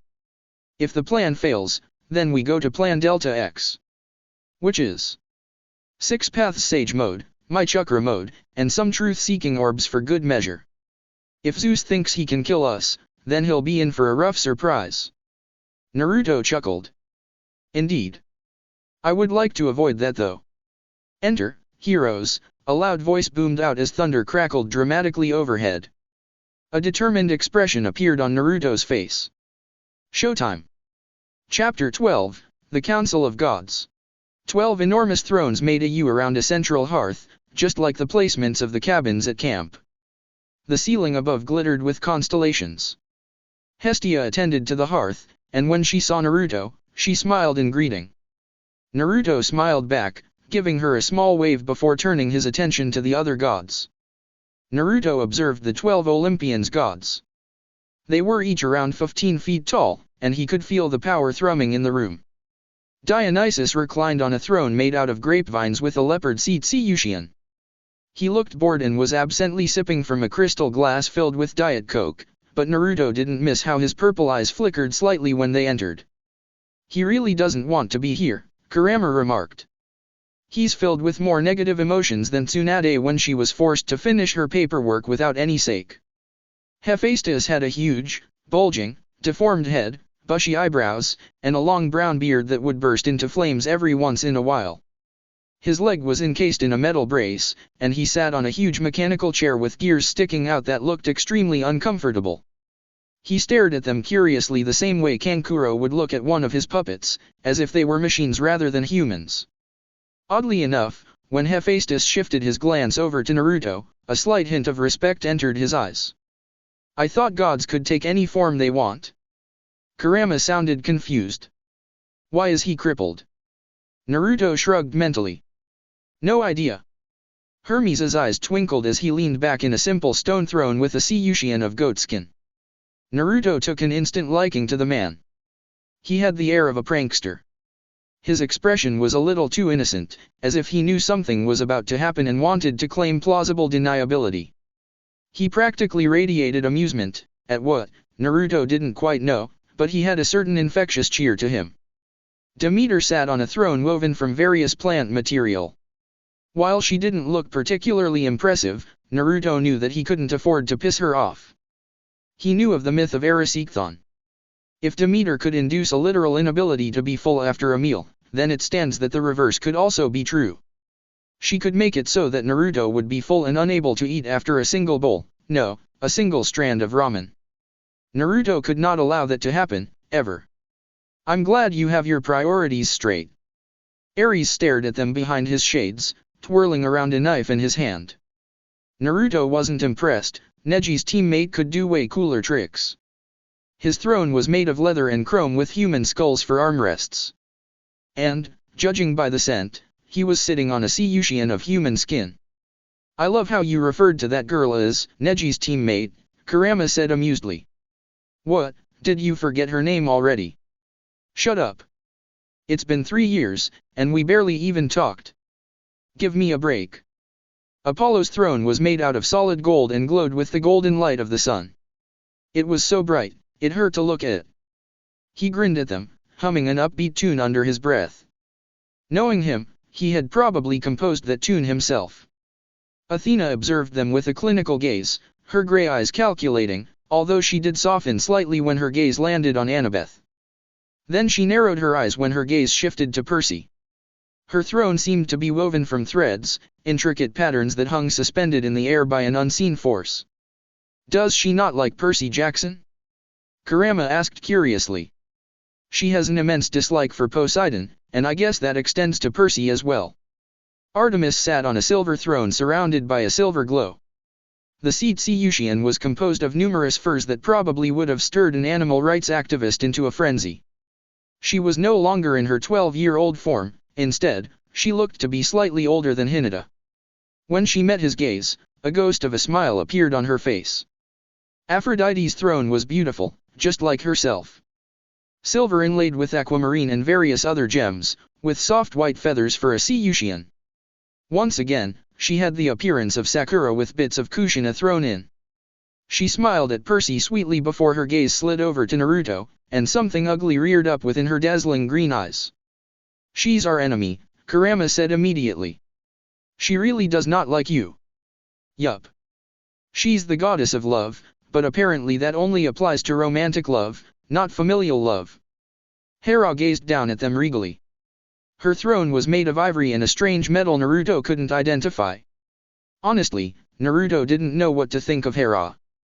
On one hand, he felt pretty bad for her because she was cheated on constantly. On the other hand, she threw Hephaestus, her own son, out, literally. That didn't earn any points in his book. Poseidon was dressed casually in shorts and a Hawaiian shirt, and the corner of his sea-green eyes crinkled with smile lines. He sat in a simple fisherman's chair. However, despite his lackadaisical appearance, Naruto could sense something powerful lurking within him. This was one of the big three, a god that commanded the entirety of the ocean itself.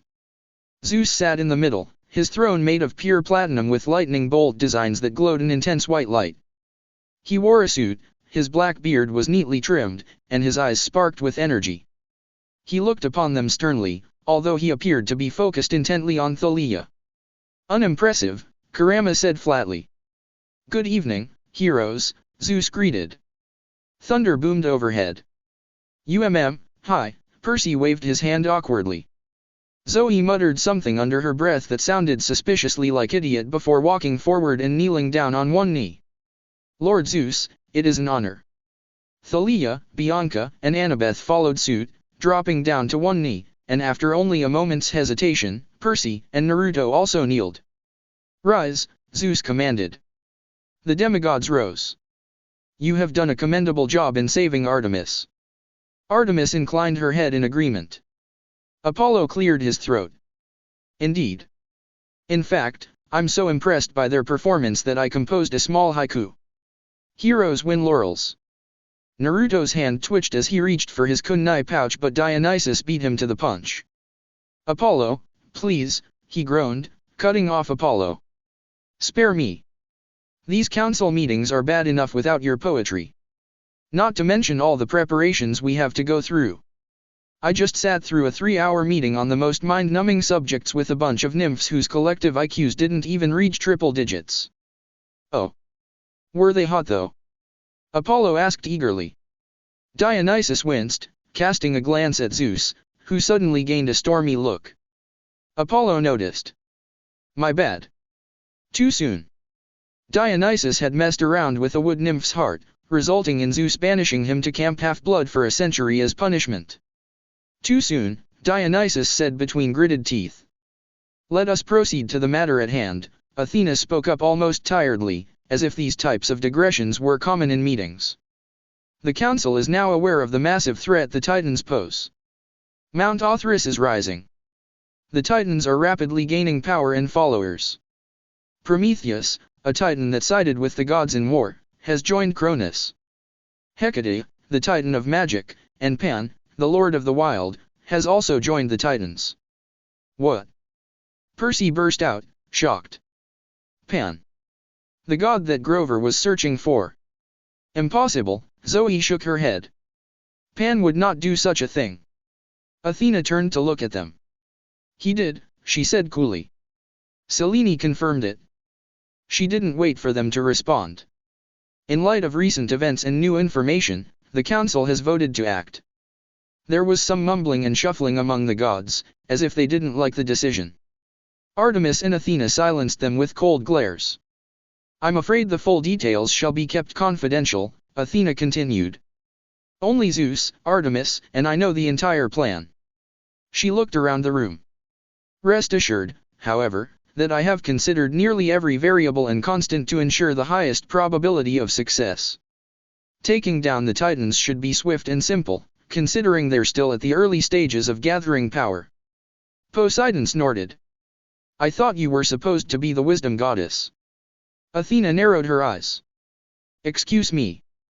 Father would not begin executing his plan to overthrow Olympus unless he had absolute confidence that he would triumph over the gods," Poseidon drawled. "You say you have considered nearly every variable and constant, but I doubt that. Father has had thousands of years to plan, you had less than a day." His eyes flashed. "Do not let your hubris lead to our downfall." Athena was silent for a moment before demonstrating exactly why she was known as the goddess of wisdom.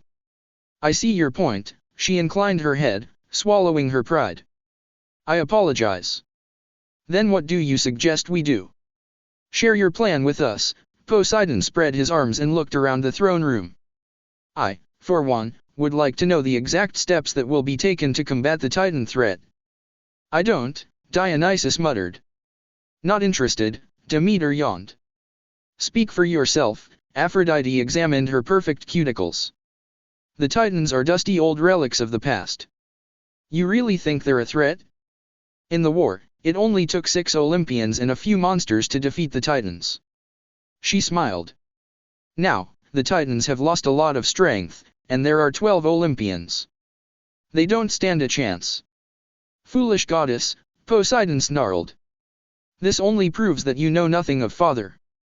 Aphrodite narrowed her eyes and Ares leaned forward, interested. Suddenly, bloodlust and anger and rage filled the room, so thick it seemed to be tangible. Naruto wanted to punch something. Rasengan something.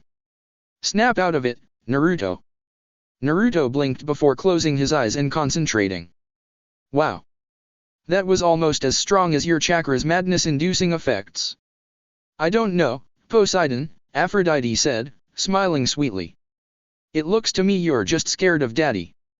What, is your PTSD from getting eaten alive kicking in? Poseidon rose from his seat, tremors rippling through the ground. Say that again. Brother, Zeus sighed tiredly. Relax. And Ares, stop that, he directed to the war god, who shrugged before the aura of bloodlust receded. Poseidon blinked before scowling at Ares, realizing that his emotions had been toyed with. Ares smirked back. Poseidon sat back down. Poseidon is correct, Zeus said, frowning at Aphrodite. Do not underestimate the Titans. Aphrodite simply shrugged in an oh well fashion. As I was saying, Athena began, Artemis and Apollo shall begin hunting down the most powerful monsters to prevent them from joining up with the Titans. Artemis nodded while Apollo grinned. Poseidon, you have full permission to unleash your fury and send the Princess Andromeda to the bottom of the sea by any means necessary. Poseidon grimaced. Yeah. That's not gonna happen.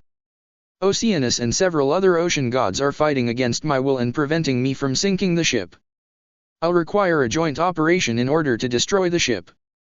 Damn, Ares frowned. He turned to Apollo and Artemis. You guys were at Mount Othrys, where that cruise ship was docked. Why didn't you just destroy it then? You had the perfect opportunity. Apollo rolled his eyes. We already accomplished our mission of saving my little sister. Besides, we didn't know if there were any other hostile titans or gods around. Remaining in enemy territory with zero intel would have been a monumentally stupid decision. Ares shrugged. If you ask me, you should have just attacked. And that is why we don't ask you, Athena cut in smoothly. Leave the tactics to the rest of us. Tactics, he scoffed. When will you realize that war isn't about strategy and tactics, but rather the pure clash of blades and wills between warriors who fight to their last breath? The same time when you realize that you have never won against me, Athena replied dryly. Moving on, she continued, ignoring Ares' sudden murderous gaze, Zeus and I shall personally head into Tartarus and check up on the bronze fortress which imprisons the Titans. Every Olympian winced simultaneously. The underworld was bad enough, Tartarus was even worse. And the minor gods? Hermes asked. What shall be done about them? We must preserve their loyalty, Athena stated. Hermes, Dionysus, Aphrodite, I leave the task to you. I don't care what methods you use, just ensure their continued allegiance to Olympus. She paused. However, if a minor god does wish to turn traitor. She turned to Ares. Ares grinned savagely. Say no more. Just point me at them and enjoy the explosions. As for the issue of Mount Othrys itself, the wisdom goddess's expression turned grim. I'm afraid it's already too late. Today is the winter's solstice, and Mount Othrys has already fully risen and reformed from the mist. The Titans have collapsed the mist surrounding the area, returning it to normal space-time. Just blast it, Ares suggested, looking at Zeus. Zeus shook his head. I cannot. What, why? Ares frowned. Zeus stared at Ares as if he was an idiot. Why? Because Atlas is there, he said slowly. If I blast the mountain into smithereens, then I run the risk of collapsing the sky itself. I'm sure that you wouldn't want San Francisco getting crushed, considering exactly what is located there. Athena nodded. Furthermore, we can't send a frontal assault due to 2 reasons. First off, we lack information.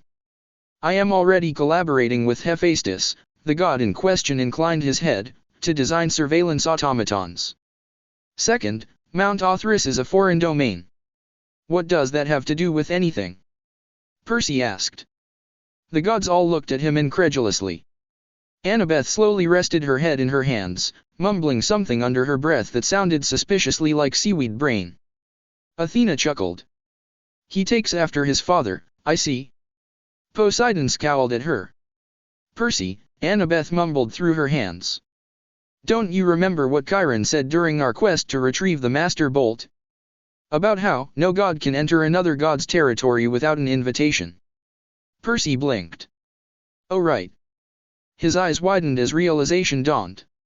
Oh, that's what you meant. Then he frowned and looked at Zeus. But hold on, I thought you enforced the ancient laws. Can't you just temporarily, I don't know, remove them? Zeus stared at Percy. Fascinating, he muttered. You were the one who retrieved my Master Bolt. Percy frowned. What?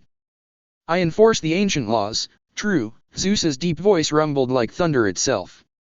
Laws that state gods are forbidden from drastically interfering with mortal affairs or that they can only fight heroes if they are challenged first. However, the law that states gods aren't allowed to enter another god's territory without an invitation isn't an ancient law, it's a divine law. Hold up, Percy held up a hand, confused. Divine law. The laws that govern the divine, Poseidon explained patiently. The physical manifestation of the natural order of the world. Unlike the ancient laws, in which the punishment is decided and executed by Zeus, the divine laws are the laws of nature itself. Even the primordial gods of the old, Ouranos and Gaia, are incapable of breaking the divine laws without severe consequences. Think of it like this, Apollo piped up. An ancient law is like a law that a king makes. The divine laws, however, are like the law of conservation of mass or the law of conservation of momentum. Athena nodded. If a god decided to intrude on another god's domain, then they would suffer adverse effects ranging from minor to severe, depending on the divinity present in the domain. For example, my mortal temples have an extremely weak divinity, so if a god decides to intrude with his girlfriend, she shot Poseidon a glare, then at most he would only get a light headache. However, the sky, ocean, and underworld have the highest levels of divinity. If Zeus fought Hades on land, which is neutral domain, then Zeus would win virtually every time. However, if Zeus decided to invade the underworld and attack Hades, then Hades would undoubtedly win. Currently Mount Othrys has the same level of divinity as the underworld. Artemis sounded displeased, as if she would like nothing more than to storm Othrys and eviscerate the enemies. Attacking it would be tantamount to suicide. But gods can't die, Percy pointed out. Artemis sighed. It is a phrase, Percy Jackson. Let us move on to the main point of discussion tonight. Athena took command of the room once more. Her gaze shifted from Percy to Thalia and finally rested on Bianca, her grey eyes remaining emotionless. Poseidon cleared his throat. Yeah, so before this continues. Power exploded out from him as a heavy presence settled over everyone. Sharp intakes of breath could be heard around the room as the assembled gods were affected by the immense power emanated from Poseidon's form, their expressions becoming wary, apprehensive, and fearful. Even Athena couldn't prevent a slight shudder from rippling through her body. Throughout this all, Poseidon remained lounging in his fisherman's chair, his posture relaxed and uncaring. Let me make this clear, Poseidon smiled, looking around his room, something ancient and powerful lurking in his sea-green eyes. You are not blasting my son to bits. A moment of silence before Zeus also cleared his throat. A second presence joined the first as power radiated from Zeus's form. The scent of ozone filled the air as the air suddenly became charged with electricity. Unlike Poseidon, Zeus sat with perfect posture, his spine ramrod straight and his gaze stern, but that only served to increase the intensity of his next words. Similarly, you are also not blasting my daughter to bits. Ares shifted nervously in his seat as Dionysus paled, and Hermes discreetly prepared to run. Another moment of silence before the shadows in the throne room twisted. Fear filled the room, irrational and oppressive and overwhelming, as a tall, imposing figure materialized in the middle of the hall, in front of the demigods. Extremely pale skin that contrasted against golden veins, black eyes the same color as the shadows, and the mesmerizing charisma of either a genius or a madman. A helm rested on his head, the helm of darkness. Hades smiled coldly as Aphrodite shrieked and Demeter scooted back in her throne, trying to put distance between them. Even Zeus and Poseidon were shaking slightly, although they hid it well, as if they had experience. "Hello there, my dear family," he smiled, causing Hermes to whimper. "Miss me?" "Hades," Zeus growled. "Why are you here?" The god of the dead inclined his head. "I have a message for the council." He cleared his throat, which had the side effect of sending out another wave of pure fear. "You are not blasting my daughter to bits." Zeus's eyes widened briefly in surprise before he grudgingly nodded. The powerful auras of the big three seemed to resonate together, working together in unison to demonstrate the iron wills of the three brothers. There was so much energy in the room, it was a miracle the whole palace didn't blow apart. The council was silent. Percy, Bianca, Thalia, and Annabeth had fallen to their knees, their eyes wide. Zoe was still standing, although it was a struggle. While she had been subjected to the presence of Atlas and even Cronus several times before in the war, it was nothing compared to the resonating auras of the big three working in unison. "Holy Sage," Naruto whispered. In the silent room, it was like a shout, and every eye swiveled over to him. In his mind, Kurama groaned as there was the distinct thud of him slamming his head against the ground. "You did not draw everyone's attention to you like that. I thought you were a shinobi." Naruto ignored him, his eyes wide and disbelieving. I thought that you would." He trailed off, staring at the big three. He didn't look like he was affected by overwhelming power and fear permeating the room at all. And he wasn't. Don't get him wrong, his instincts were screaming at him and the primal part of his brain wanted him to run hide die, but he had the unrelenting will and determination of a shinobi that had fought the likes of Madara and Kaguya, and he refused to submit or be cowed because that would be the same as giving up, and Naruto Uzumaki never gave up. "What is it?" Zeus demanded. "I was wrong," Naruto breathed. He had genuinely thought that Zeus and Poseidon and Hades would deem their children too dangerous to exist. He believed that they would not hesitate to strike down Percy and Thalia and Bianca. But to see them working together in defending their children, willing to stand against the council itself. "I'm sorry," Naruto apologized. "Kurama, I think we misjudged them. Zeus especially." "I think so too." Zeus frowned in bewilderment. "Your apology is accepted." Hades was staring at Naruto with morbid fascination. "How are you standing right now?" he asked. "If I radiate any more fear, then the hearts of those demigods would stop." Naruto grinned. Let's just say I'm used to fighting against some extremely scary people. Anyway," Zeus glanced around the room, his gaze softening slightly when he looked at Thalia, "let us put this to a vote." "Father," Athena spoke up in an incredibly brave decision. "There is a security risk with these three." "I vouch for my son," Poseidon immediately replied. Zeus grunted. "I vouch for my daughter as well." All eyes hesitantly turned to Hades, who drawled, "Hey, I'm aware that you don't give a rat's ass about my vouch. But for what it's worth, I hate you all, but I hate Father even more. I will not turn her against Olympus." "You have heard our arguments," Zeus's deep voice reverberated around the halls. "All in favor of not disintegrating the demigods." Kurama snorted. "Arguments? What arguments? They're just flat out intimidating the other gods, and they're not even being subtle about it." Athena opened her mouth to speak again but paused, looking around the room. Every god had their hand raised. She reluctantly remained silent and raised her hand as well. "The decision is unanimous," Zeus declared. "The lives of Percy Jackson, Thalia Grace, and Bianca D'Angelo shall be left untouched." The power and fear in the room dissipated as Poseidon smiled serenely and Hades' eyes glinted smugly. The big three then looked at their children. Percy, Bianca, and Thalia all had identical looks of surprise and shock on their faces. Their eyes were wide as they stared at their respective parents, disbelieving of the fact that they had just unconditionally defended them against the council. All right. Thunder rumbled overhead threateningly as Zeus glared at Hades. Now that that's finished, get the Tartarus off Olympus. Hades chuckled. Gladly, brother. He turned to leave. Wait. Bianca cried out. Hades stopped, looking at Bianca. I'll talk to you soon, Bianca, he said as the shadows began curling around him. Well done on the quest. He paused. And don't worry about Nico. I already brought him to the underworld, where Zeus's lightning can't touch him. Damn, Zeus cursed. I hoped you had forgotten about him. Never mind. Perhaps we didn't misjudge him that much. Who is Nico? Bianca's little brother. He's cool. Hades chuckled one last time before vanishing within the shadows once more. The gods breathed out sighs of relief. He really creeps me out, Apollo muttered. As the god of light and the sun, I disapprove heavily. There were mutterings of agreement. Hades was universally disliked on Olympus.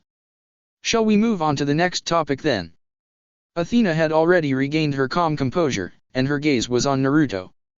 Naruto, the son of Artemis. Yo, Naruto greeted with a smile and a raised hand. The council is unsure as to what to do with you, Zeus admitted. There are 2 points of consternation among us. First off, you are the son of Artemis. Second, you possess a strange new energy that the gods have never seen before. Chakra. If I may, Athena interjected, on the first point, I don't believe any discussion is necessary. Naruto's existence as the son of Artemis goes against the natural order of the world itself. Some would call him an abomination. However, she smiled. There is precedence. When I had my first child, her existence also went against the natural order of the world. Given the fact that the council elected to do nothing about her, I say we let the decision stand and let him be. Naruto's eyes widened slightly. Did Athena just defend him?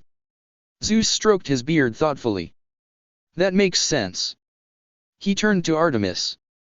Anything you would like to add? Artemis tilted her head.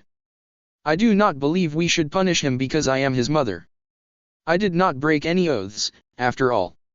And it's not as if my children were prophesied to bring about the fall of Olympus. Zeus nodded grudgingly while Poseidon hid a grin at the subtle jab at them both. Good point. Very well then. He looked at Naruto. You shall not be punished due to your parentage. And as for the second point, Athena continued, not looking surprised by the decision, as if she had already predicted it, chakra is a new, unknown energy. In the upcoming fight against the Titans, it would prove an invaluable tool. Yeah, about that, Poseidon spoke up, looking intently at Naruto. What is chakra, exactly? Showtime. It's time to execute the plan. You wish to know what chakra is? Naruto chuckled. Very well. The answer to that question is... What's your master plan? Apollo inquired curiously. What are you going to say? Naruto smiled deviously. Nothing. Apollo blinked. Nothing. Nothing, Kurama repeated with a smirk. Artemis tilted her head. Elaborate. See, in my old world, I had a teacher, Naruto smiled reminiscently. Kakashi-sensei. Unlike me, he was a true shinobi, underneath, and all that. He was also the most infuriating and annoying guy I knew. If he had a secret he didn't want to tell, then not only would nobody be able to force it out of him, but they would also be driven insane in the process. Artemis narrowed her eyes. A man like that was your teacher? It must have been terrible. No, Naruto cut her off immediately. Kakashi-sensei was the best teacher I could have asked for. Sure, he had his quirks, but he shaped who I am as a shinobi. As a person. He was the one who taught me that those who break the rules are trash, but those who abandon their comrades are worse than trash. Artemis paused. Oh. I see. Yeah. Naruto was silent, lost in memories for a moment. Anyway, the gods will ask me what chakra is, correct? Apollo nodded. Definitely. Naruto smirked. Then I'll just apply Kakashi-sensei's lesson number 7, deny everything. I have no idea, Naruto finished with a shit-eating grin. A moment of silence. Excuse me. Zeus frowned deeply. I have no idea whatsoever what chakra is, Naruto repeated with a shrug. How could I? I'm just a kid, after all. Athena stared at him incredulously. Naruto, son of Artemis, do not play dumb. Well then, tell me how I'm supposed to have any answers, Naruto tilted his head. After all, I've been living with Apollo since I was born, and it's not like he would know about chakra. He grinned. I have no idea what chakra is. Athena hesitated, but she clearly knew that he made perfect logical sense. After all, he's just a kid who lived with Apollo his entire life. There was no reason to believe that he would know anything about an unknown power that even the gods were unaware of.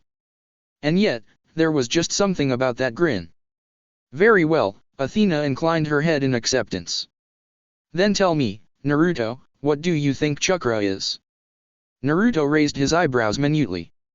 He was impressed. If Athena had continued asking him what chakra was, then he would just continue denying all knowledge. However, by asking him what he thought chakra was, he was forced into a position where he had to answer. She had caught on that this was a battle of wordplay. It was a good thing that he had already gone over his response with Kurama. It's stuff, Naruto replied. Athena narrowed her eyes. What kind of stuff? Things. What things? Stuff. At Athena's enraged glare, Naruto raised his hands in defense. Okay. Chakra is magic. A beat. It isn't, Athena countered. It is. It isn't. It is. It isn't. It isn't. It isn't, Athena agreed. Naruto paused. Huh. You were supposed to. Right. Wisdom goddess. Almost forgot. Now that we have established that chakra isn't magic because magic exhibits certain traits and characteristics and chakra has none of them, are you going to tell us what chakra is? Athena raised an eyebrow. Naruto sighed. Look, I'm not a genius or anything. Isn't that the truth? All I know is that chakra is a form of energy. That's it. Athena stared at him critically before nodding. Very well. Is it possible for others to gain chakra? Naruto shrugged. Dunno. I haven't tried before. Why is that? Naruto stared at her. Because I'm still a kid. I'm not legal yet. Athena frowned in confusion before she understood his meaning and narrowed her eyes. I'm not asking if your children would inherit chakra, she growled. I'm asking if it's possible for you to give your chakra to someone else. Hermes, Ares, and Apollo snickered in unison. Nice one, kid, Hermes shot him the thumbs up. Oh. Naruto shook his head. No. It's impossible. And every ability you've displayed on the quest so far was due to your chakra. Poseidon inquired. Not every ability. Some were due to my sheer awesomeness, Naruto grinned. Poseidon arched an eyebrow. I see. What is your Rasengan? A spiraling blue ball, Naruto answered. At Poseidon's unimpressed look, he hastily added, it's a rotating sphere of dense chakra. Poseidon nodded. Your clones. Chakra constructs. Your weapon duplication. Naruto paused. What? Oh, that. Shadow shurikens. Yeah, those were also chakra constructs. Your sage mode. Enhanced chakra. He didn't want to explain sage mode to the gods quite yet. Your Rasen Shuriken. Futon, Rasen Shuriken, to be specific. And it's a Rasengan, but with really sharp wind. Your. Poseidon coughed lightly. Big ball Rasengan. Another round of snickers that were silenced by Athena's glare. A lot of rotating dense chakra, Naruto answered seriously. Same with the ultra big ball Rasengan. Your planetary Rasengan. 4 Rasengans for the price of 1. Your golden cloak. Even more enhanced chakra, Naruto froze. Hold up, how do you even know about that? I thought that Mount Othris was cloaked from the vision of the gods. It was. I read Percy's mind. Poseidon replied casually. You what? Came the indignation outburst of the son of Poseidon.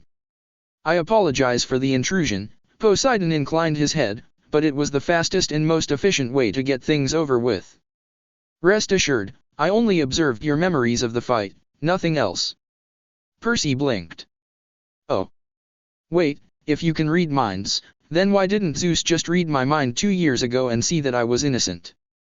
Because memories can be altered, Zeus explained rather impatiently. It's what the boy, Luke Castellan, did. A timed spell that returned his memories only after he left Olympus. Anyway, Poseidon continued. I think I've made my point. Naruto frowned. What point? Poseidon smiled genially. Every ability I've named so far utilized chakra, not your sheer awesomeness, as you so put it. Naruto opened his mouth but then closed it a second later. That was good, he admitted. Thank you, Poseidon accepted graciously. But, Naruto continued, you forgot to account for the fact that all my abilities were composed of not only chakra but also sheer awesomeness. Yes, well, while that's great and all, Zeus interrupted, I'm a little bit more interested about the purple Rasengan that you used against Atlas. Naruto tilted his head. The Bijudama. Tailed Beast Bomb. Zeus muttered before shaking his head. You have a rather odd naming convention. At any rate, your Bijudama was capable of incapacitating even Atlas. Do you deny that? What? Nah, you're right. The Bijudama devastated Atlas, Naruto confirmed. I want that. Ares shouted before glaring at anyone who looked over. Had to get that out of my system. Council of the Gods, Zeus spread his arms, ignoring Ares. Naruto possesses a power that is capable of taking down even Atlas with great ease. That same power could be turned against us. He narrowed his eyes. It could be used to overthrow Olympus. And we finally reach the crux of the matter. Naruto wouldn't betray Olympus, Artemis countered. How do you know for sure? Ares spoke up, although he seemed to be arguing for argument's sake rather than out of any real concern. Apollo snorted. Trust me, I lived with the kid. He may be loud and dense, but he won't betray us. I vouch for him. Artemis nodded in agreement. As do I. I also vouch for Naruto, a voice spoke out from the hearth. Hestia cast her gaze around the council, meeting all the gods' eyes, before turning to look at Zeus. Brother, I know you are worried about traitors, but Naruto is not one. He will not betray us, I promise you that. Zeus arched his eyebrows, as if surprised that Hestia spoke in defense of Naruto. Understood. I vouch for him as well, Athena stated calmly. There may be a risk that he will betray us, but it is a risk I'm willing to take. I don't understand. Why is she defending you so much? I actually don't know. I think it's because she gets along with Artemis? A moment of silence broken by the most unlikely, unexpected goddess. I vouch for him, Aphrodite called out. Artemis's eyes widened as Naruto did a double take in shock. Did I just hear that right? You did, Kurama confirmed. Huh? Wait, what? Naruto asked, looking at Aphrodite in confusion. Didn't you say you wanted to start a vote to blast me out of existence? Aphrodite waved her hand dismissively. My dear Naruto, I didn't truly mean it. I said it in the heat of the moment. But after time to calm down and reflect. She shrugged. I had a change of heart. Before Naruto could respond, Aphrodite turned to Zeus. Naruto won't betray Olympus, she smiled. I trust him. He's extremely devoted to his mother, after all. Zeus nodded slowly. All right. Could have sworn that you wanted his head on a stick just a few days ago. He muttered under his breath before looking at Naruto. Naruto, do you have anything to say in your defense? Naruto stepped forward. Lord Zeus, I assure you, I will not betray Olympus. I have no reason to. After all. He smiled brightly. We're family, Thunder Gramps. The hall went dead silent. You did not just say that. Artemis closed her eyes wearily as Apollo's palm slammed into his face. The gods stared at him incredulously as the demigods slowly edged away from him, getting out of the splatter zone. Zeus stared at him uncomprehendingly, blinking several times. He opened his mouth, paused, and then closed it. Naruto frowned. "Oh, did you not like Thunder Gramps?" He rubbed his chin. "I thought about Sky Gramps, but that sounded kinda weird. Maybe Lightning Gramps. Oh, how about Super Thunder Gramps?" Badly concealed smiles and grins of amusement could be seen around the halls. Hermes had to turn away, his body shaking silently, and Ares was stabbing his knife into his leg to prevent himself from bursting out into laughter. Dionysus snorted into his Diet Coke, but covered it up by coughing violently. After all, one simply did not laugh at the king of the gods. With one exception, of course. Poseidon roared with laughter. "Oh, that's beautiful. Rest assured, brother, that I shall personally ensure that your new title is known all throughout Atlantis, Lord Zeus, the King of Olympus, Lord of the Sky, and Super Thunder Gramps." Zeus broke out of his trance. His fingers twitched and pure lightning gathered in his hand. He raised his hand, the crackling white energy growing and extending. He stared at Naruto with a detached expression and prepared to fire. Hera touched his shoulder lightly. "Zeus, dear. It won't kill him," Zeus muttered. "It'll just hurt so much, he'll wish he was dead." "Zeus," Hera said again, this time with a hint of warning in her tone. Zeus sighed but complied, his lightning bolt dissipating. "Fine. Let's vote. All in favor of not disintegrating him." Artemis and Apollo instantly raised their hands. So did Aphrodite and Athena. After a moment's pause, Hermes, Ares, and Hephaestus also raised their hands. Hera and Demeter too. Poseidon smiled. "I like him," he said before raising his hand as well. Zeus looked around the room. Only Dionysus abstained, although that was probably because raising his hand would have taken too much energy. "The council has decided," he declared.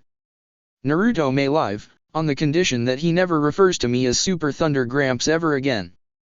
Naruto nodded reluctantly. "Fine. I'll just call you Lord Zeus," he sighed. Zeus sent him one last stern glance. "See to it that you will. Oh, and if you ever do decide to betray Olympus, you'll blast me," Naruto finished. Repeatedly. "Don't worry, I won't." "One last thing," Athena spoke up. "Naruto, what is this Kurama that you mentioned? You called it your partner, if I'm not mistaken." "He's a split personality," Naruto answered brightly. "He says hi, by the way." "I did not. Also, your tone is a little too similar to the Uchiha brat when he was acting like an idiot. Hey, if you ignore the fact that Tobito was evil and stuff, you gotta admit that his persona was kinda hilarious." Silence met Naruto's declaration. "A split personality, you say?" Athena asked with a slight hint of concern. Naruto nodded. "I mean, you can't seriously expect me to live with Apollo for 3 years without getting some mental issues, you know." The gods all nodded in understanding. "A compelling reason," Athena inclined her head. "Hey." The sun god's indignant objection was ignored by everyone. "Our last topic is the Ophiuchorus, the bane of Olympus," Athena looked at Poseidon. "Would you please summon the monster?" "Hold up. Is that it?" Kurama asked incredulously. "Is that all they're going to ask?" Huh. They were a lot less thorough than we had thought. Although to be fair, they're gods, not shinobi. Poseidon lazily waved a hand. A moment later, a sphere of water formed in the center of the room, next to the hearth. Hestia stared up at it. The Ophiuchorus was swimming around happily, swishing his serpent tail. He seemed to be enjoying the novelty of swimming in a magic bubble. "Bessie!" Percy called out happily. "Bessie!" Poseidon frowned. "You named the Ophiuchorus, a monster that poses more of a threat to Olympus than Typhon himself, Bessie." Percy shrugged. "It fits him." Poseidon blinked. "Right. I think it goes without saying what we should do with the Ophiuchorus," Athena said, ignoring Percy. "Blast it," Ares suggested. Blast it, Zeus confirmed. Percy's eyes widened. Wait, don't. Zeus snapped his fingers and a wave of concentrated divine energy shot out, hitting the defenseless cow serpent. The Ophiuchorus disintegrated. No warning. One moment it was fine, the next moment the sphere of water it was nothing but ashes floating to the surface of the water. Naruto went still. That was fast. Really fast. He didn't have any time to react. Sage mode, Kurama growled. Now. Naruto nodded, immediately drawing in natural energy. A moment later, silver pigmentations appeared around his eye as his pupils extended into horizontal slants. Simultaneously, he applied a henge to prevent anyone from noticing. Artemis tensed up slightly, glancing wildly around the halls before her gaze landed on him and she relaxed. Did she sense him? What did you just do? Percy asked Zeus in horror. Zeus looked at him. I blasted it, he answered with an implied "da" on the end. But Bessie was an innocent. Percy protested. Killing something just because of something that might happen, it's as wrong as Cronus eating his children. It's wrong. Zeus raised a single eyebrow. No, it's not, he replied. I just removed a threat to us all. As long as the Ophiuchorus remains alive, then the Titans can sacrifice it. He narrowed his eyes. Are you really willing to risk human civilization itself because you think killing a monster is wrong? Percy looked at Poseidon desperately. Father. You can't, he stopped as Poseidon shook his head. I'm sorry, Percy. But my brother is correct. The Ophiuchorus is too dangerous to be left alive. He tilted his head. After all, if my brother is incapable of even keeping his own master bolt safe, then I do not hold much faith in his ability to prevent the Titans from capturing the Ophiuchorus. It's a simple risk analysis, Athena spoke up. We do not gain anything from keeping the Ophiuchorus alive, however, we have everything to lose. She paused. Besides, the Ophiuchorus is a monster. Percy clenched his fists tightly. Fine. Are we not going to address the fact that Thalia Grace's 16th birthday is tomorrow? Hera brought up, looking at Thalia with an almost imperceptible sneer on her face that told her just how much she liked the daughter of Zeus. I believe I have a solution for that, Artemis intervened. She looked at Athena. Would it work? Athena seemed to understand what she was talking about, because a thoughtful gaze appeared on her face. Yes, she answered after a few seconds. Artemis nodded. Thalia, daughter of Zeus, she addressed Thalia with a light smile. Will you join the hunt? Annabeth smiled knowingly, as if she had expected this, and Naruto finally realized what she and Thalia had been whispering about yesterday. Zoe glanced at Artemis in shock before she smiled in understanding and approval. Thalia hesitated only for a moment before nodding. I will, Thalia said firmly. She turned to Zeus. Father, I will not turn 16 tomorrow. I will never turn 16. Seeing as the prophecy would undoubtedly become an absolute clusterfuck of epic proportions, I leave it to Percy. I'm out. Gee, thanks, Percy muttered. Zeus blinked. Huh. Sweet. He shrugged. Go ahead, then. Thalia knelt before Artemis. She hesitated, a flash of emotions crossed her face momentarily, too quick for Naruto to decipher. Then she steeled herself, a determined gaze settling upon her. I pledge myself to the goddess Artemis. I turn my back against the company of men. As she said her oath, Kurama detected an extraordinarily large spike of negative emotions coming from one of the gods. Naruto, Aphrodite is pissed. As in, she's furious beyond belief. Naruto winced as he recalled the main reason why Aphrodite hated Artemis. Fortunately, it appeared that Aphrodite was content to just glare silently at Artemis and Thalia. Yeah, I know. She really doesn't like Artemis. Or the hunters. After she finished her pledge, Thalia walked back to the group, her skin flowing a faint silver. For a second, Naruto could have sworn he saw uncertainty in her eyes, as if she wasn't sure if she made the right decision, but the next second it was gone and replaced with a bright smile. Annabeth smiled back warmly and Zoe and Bianca welcomed her as Percy gave her a high five. Naruto, for his part, was frowning in concentration. Hey, Thalia. Yeah. Artemis is my mom, so the hunters of Artemis are technically my sisters, you know. Naruto tilted his head. But you're also the daughter of Zeus, so you're technically my aunt. So how would you like me to address you? Sister or aunt? If you call me Aunt Thalia, I'll stab you, Thalia warned. Naruto chuckled. Duly noted. Percy brightened suddenly. Hold on, that means the prophecy won't apply to Bianca either, since she's also a hunter. Artemis nodded. Indeed. Only you and Nico D'Angelo are likely candidates for the prophecy, that we're aware of. Everyone looked at Zeus and Poseidon. Poseidon merely shrugged innocently whereas Zeus went for a more flashy distraction. On that note, Zeus boomed, bolts of lightning crashing down behind him, I believe we have finished discussing everything that needed discussing and blasting everything that needed blasting. The annual council meeting is officially over. Dionysus rose from his throne, relief shining in his eyes. Finally. Party in 5. Let's, celebrate the triumph of these heroes. Poseidon suggested. Yeah. That. There are parties. Then there are huge, extravagant, blowout parties. Then there are parties thrown by Dionysus, the god of parties. Absolute mayhem. Organized mayhem, but mayhem nonetheless.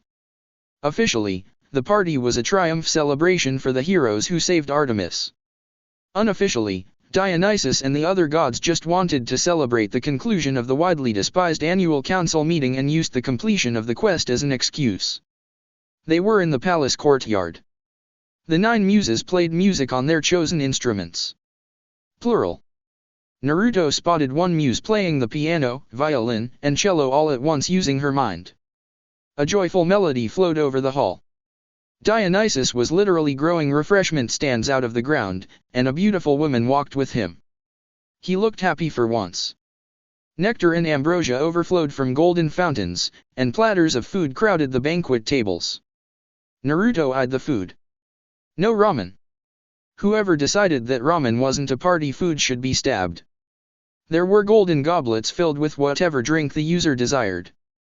The gods had reverted to human size to not accidentally trample the demigods, and a bunch of nature spirits and minor gods also joined the festivities. A crowd had already started dancing in the courtyard, and Naruto caught the familiar scent of alcohol that he hadn't smelled in years. Apollo did keep wine in his mansion, but it was guarded behind several layers of protective enchantments, less out of concern for Naruto drinking underage and more because Apollo didn't want to share his goods. You! Percy was shouting. They didn't blast us. I know. Thalia shouted back, exhilarated. It's awesome. A cheer came up from the crowd surrounding them. Naruto frowned slightly when he saw Bianca milling around uncertainly. It was as if she stood in a bubble, nobody would come near her, and several people were casting her disgusted and even fearful glances. Right. Daughter of Hades. Naruto felt a scowl form on his face. He walked forward but before he reached Bianca, Zoe had already noticed and pulled her in protectively, glaring at anyone who looked at her badly. Naruto smiled at the gesture. Are you really the son of Artemis? A voice called out next to him. Naruto spun around. A girl, a bit older than him. She had braided brown hair and her eyes were a startling green. His eyes traced the green veins on her neck and arms. A nymph. He nodded. I am. The nymph giggled before dashing off to a group of nymphs, presumably her friends. Naruto watched her go with a raised eyebrow. That was odd. In any case. Naruto headed for the refreshments, grabbing a golden goblet. A second later, it filled up miso soup. He sipped it appreciatively, savoring the taste. It wasn't as good as Ichiraku's or Hestia's cooking, but it was still acceptable. Out of the corner of his eye, he saw a figure observing the party at the edge of the courtyard. Artemis. He made his way towards her. As he walked, people turned over and stared, but he ignored them. Mom, Naruto smiled brightly. Artemis turned to him. Naruto, she smiled. Then her smile dropped and she narrowed her eyes. Naruto frowned, but a moment later he understood why. The scent of perfume filled his nose as Aphrodite swooped in with a pleasant smile. Naruto, Artemis, she greeted. How are you two? Aphrodite, Naruto narrowed his eyes as well. Why did you change your mind? He asked, cutting straight to the point. The goddess of love chuckled. Oh, that.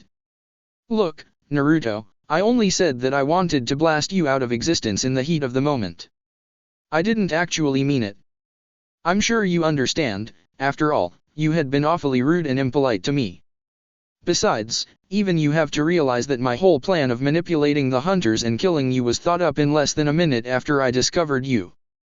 Perhaps Athena could devise a perfect plan in mere seconds, but I require a bit more time.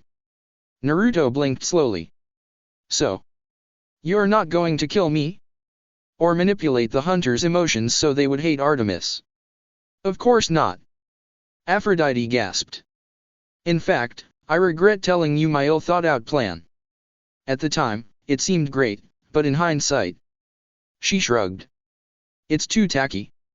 What? It's the sort of plan that a B-movie villain would come up with, Aphrodite explained patiently. She smiled. I don't wish to kill you, Naruto. Nor will I twist the hunters' emotions to hate Artemis. Ah, yes, Aphrodite, Artemis spoke up. That reminds me. Touch Naruto, and I will send you to Tartarus personally. Aphrodite sighed, looking at Naruto. Isn't she just so dreary? She confided. I just said that I didn't want to kill you. I know, Artemis inclined her head. But in the future, if you ever even think about changing your mind, her eyes flashed, then just know that even Zeus himself will not be able to stop me. Aphrodite chuckled.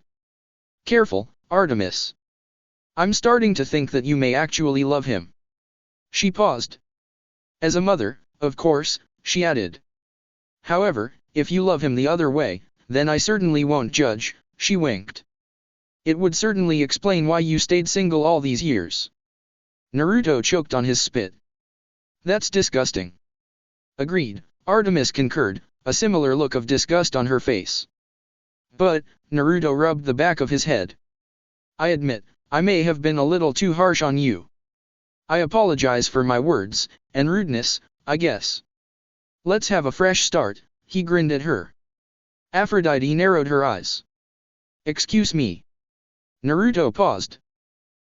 Aren't you extending an olive branch right now? Aphrodite stared at him amusedly. What? Of course not. Don't get me wrong, Naruto. I despise you. I only came here to clear up any misunderstandings that may have popped up from our last meeting due to my reckless words. For you see, after much thought, I realized that I could do so much more with you. What fun is there in simply blasting you out of existence? At the time of our last conversation, I hadn't fully registered and comprehended the ramifications of your existence, but... You're the son of Artemis. She leaned forward until her face was inches from his. I am going to have so much fun with you, she whispered alluringly. Aphrodite, Artemis said warningly. Oh, relax, Artemis, Aphrodite waved her hand. I'm not going to blast him or send monsters after him. That's something that the other gods may do, but it's not my style. So what are your plans? Naruto asked warily. Aphrodite tsked. Like I said, Naruto, I'm not going to monologue like a tacky B-movie villain. I blame our last conversation on temporary insanity. Temporary? Artemis muttered. Hush, Artemis, Aphrodite said. Anyway, Naruto, just know that what you said during our last meeting was not forgotten and certainly not forgiven. Her eyes flashed momentarily with barely suppressed rage. I do hope you like tragedies. Because from now on, you'll be living one. Naruto tensed up. What? But Aphrodite was already gone, with only the scent of her perfume left behind. Out of all the gods, you just had to choose Aphrodite as your enemy, Artemis sighed. Hey, in my defense, she sucks, Naruto countered. Artemis inclined her head. Fair enough. A brief moment of silence descended over them as Naruto sipped his miso soup. Should I be worried? He finally asked quietly. Artemis hesitated. Unlike the other gods, Aphrodite doesn't rely on physical damage. She attacks your emotions and the emotions of the people around you. I'll negotiate with her later. Naruto nodded. Thank you. Yo, Naruto. A voice called. Hermes jogged up to them with a smile. Lord Hermes, Naruto greeted. Just a quick question. As I'm sure Artemis recalls, approximately 2 years ago, Apollo came into a council meeting with a new makeover. Was that you? Hermes asked eagerly. A foxy smirk spread over Naruto's face. It depends.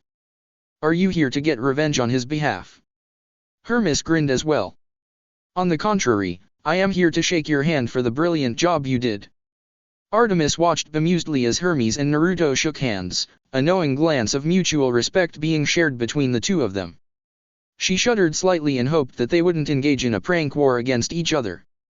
Apollo and Hermes had gotten into a prank war once. It took nearly 2 months to fix all the damage on both Olympus and the mortal world. You're not wearing a watch, Hermes noted. Naruto chuckled. You know, that's exactly what your son said to me. Hermes froze, his expression darkening.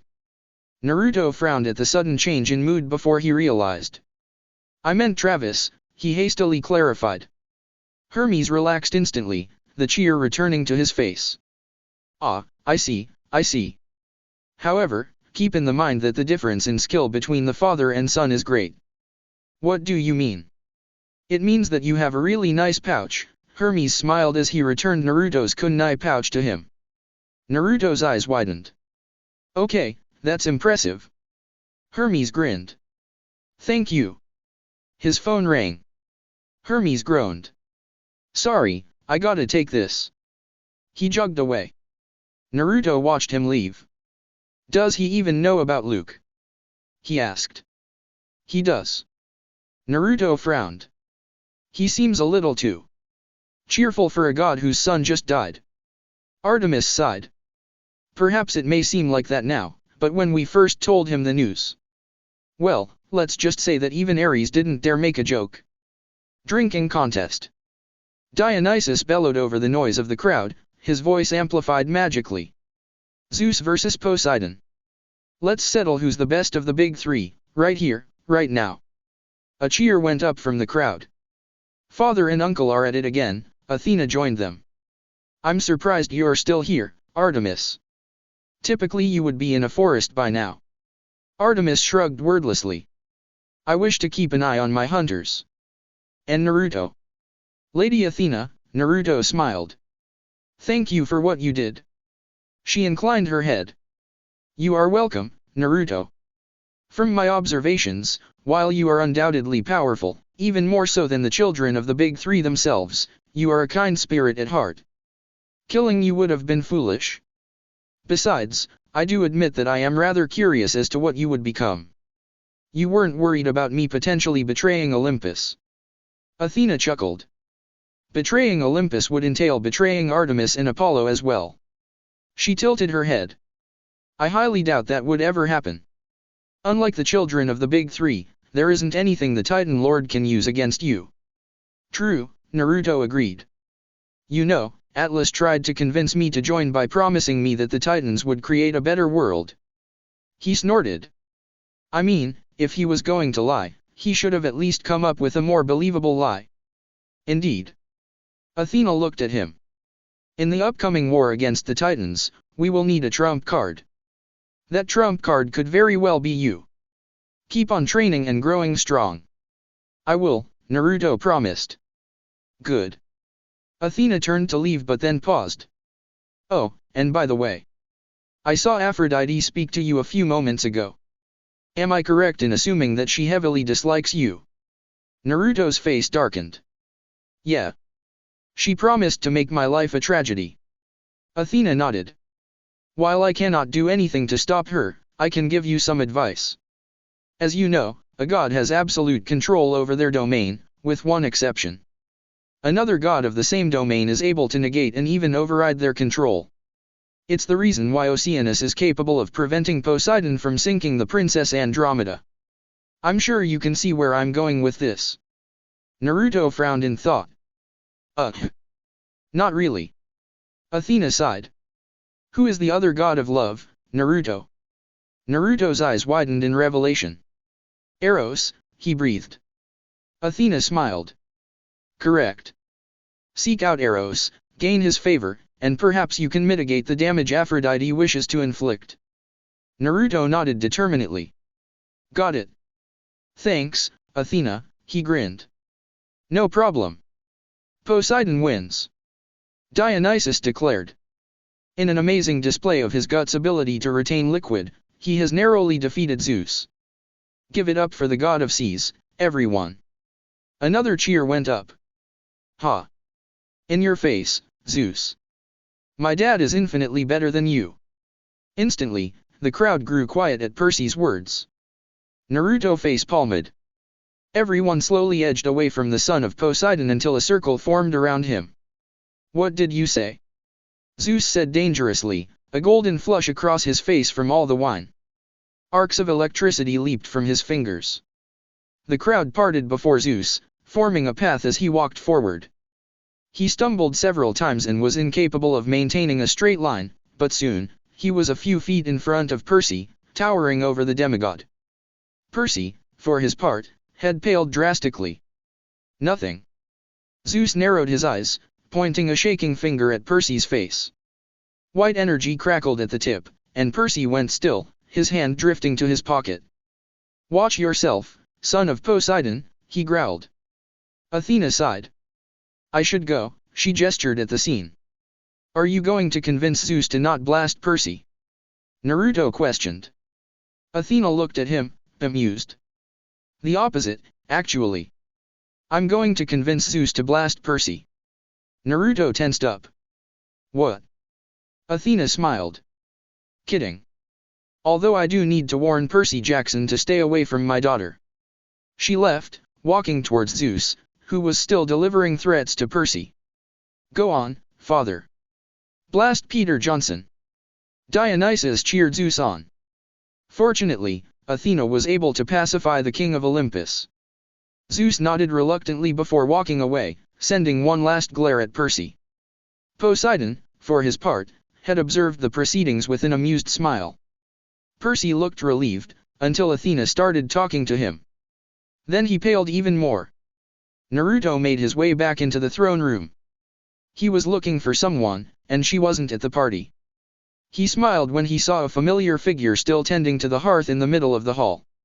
Hestia! He called out. Hestia turned to him, smiling warmly. Naruto!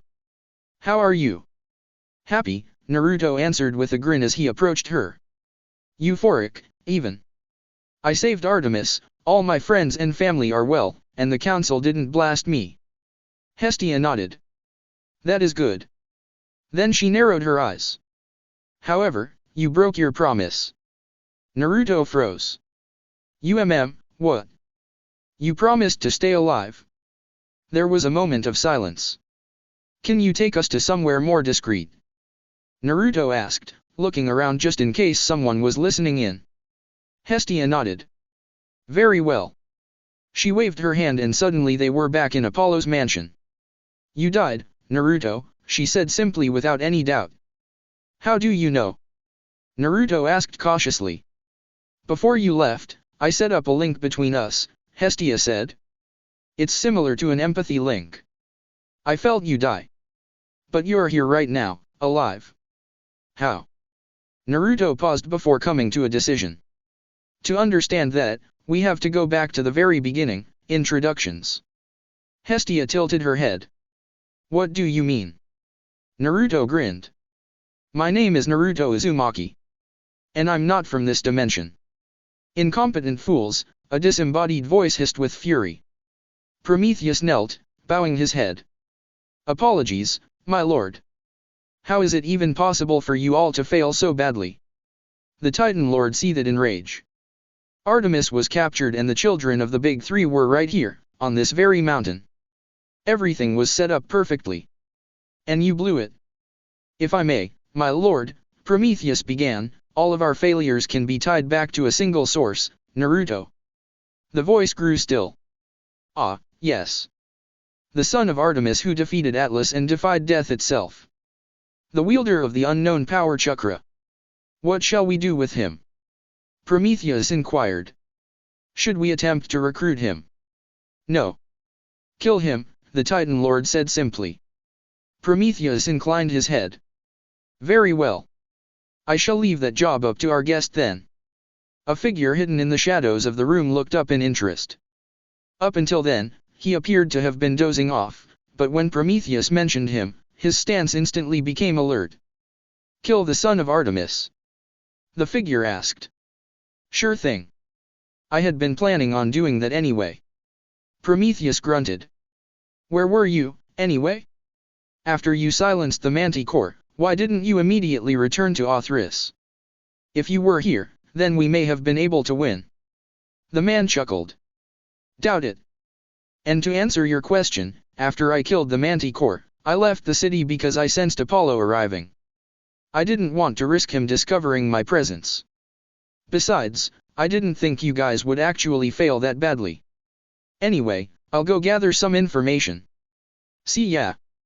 Before Prometheus could respond, the figure was already gone in a burst of speed. Prometheus sighed. I don't like him. He is too young.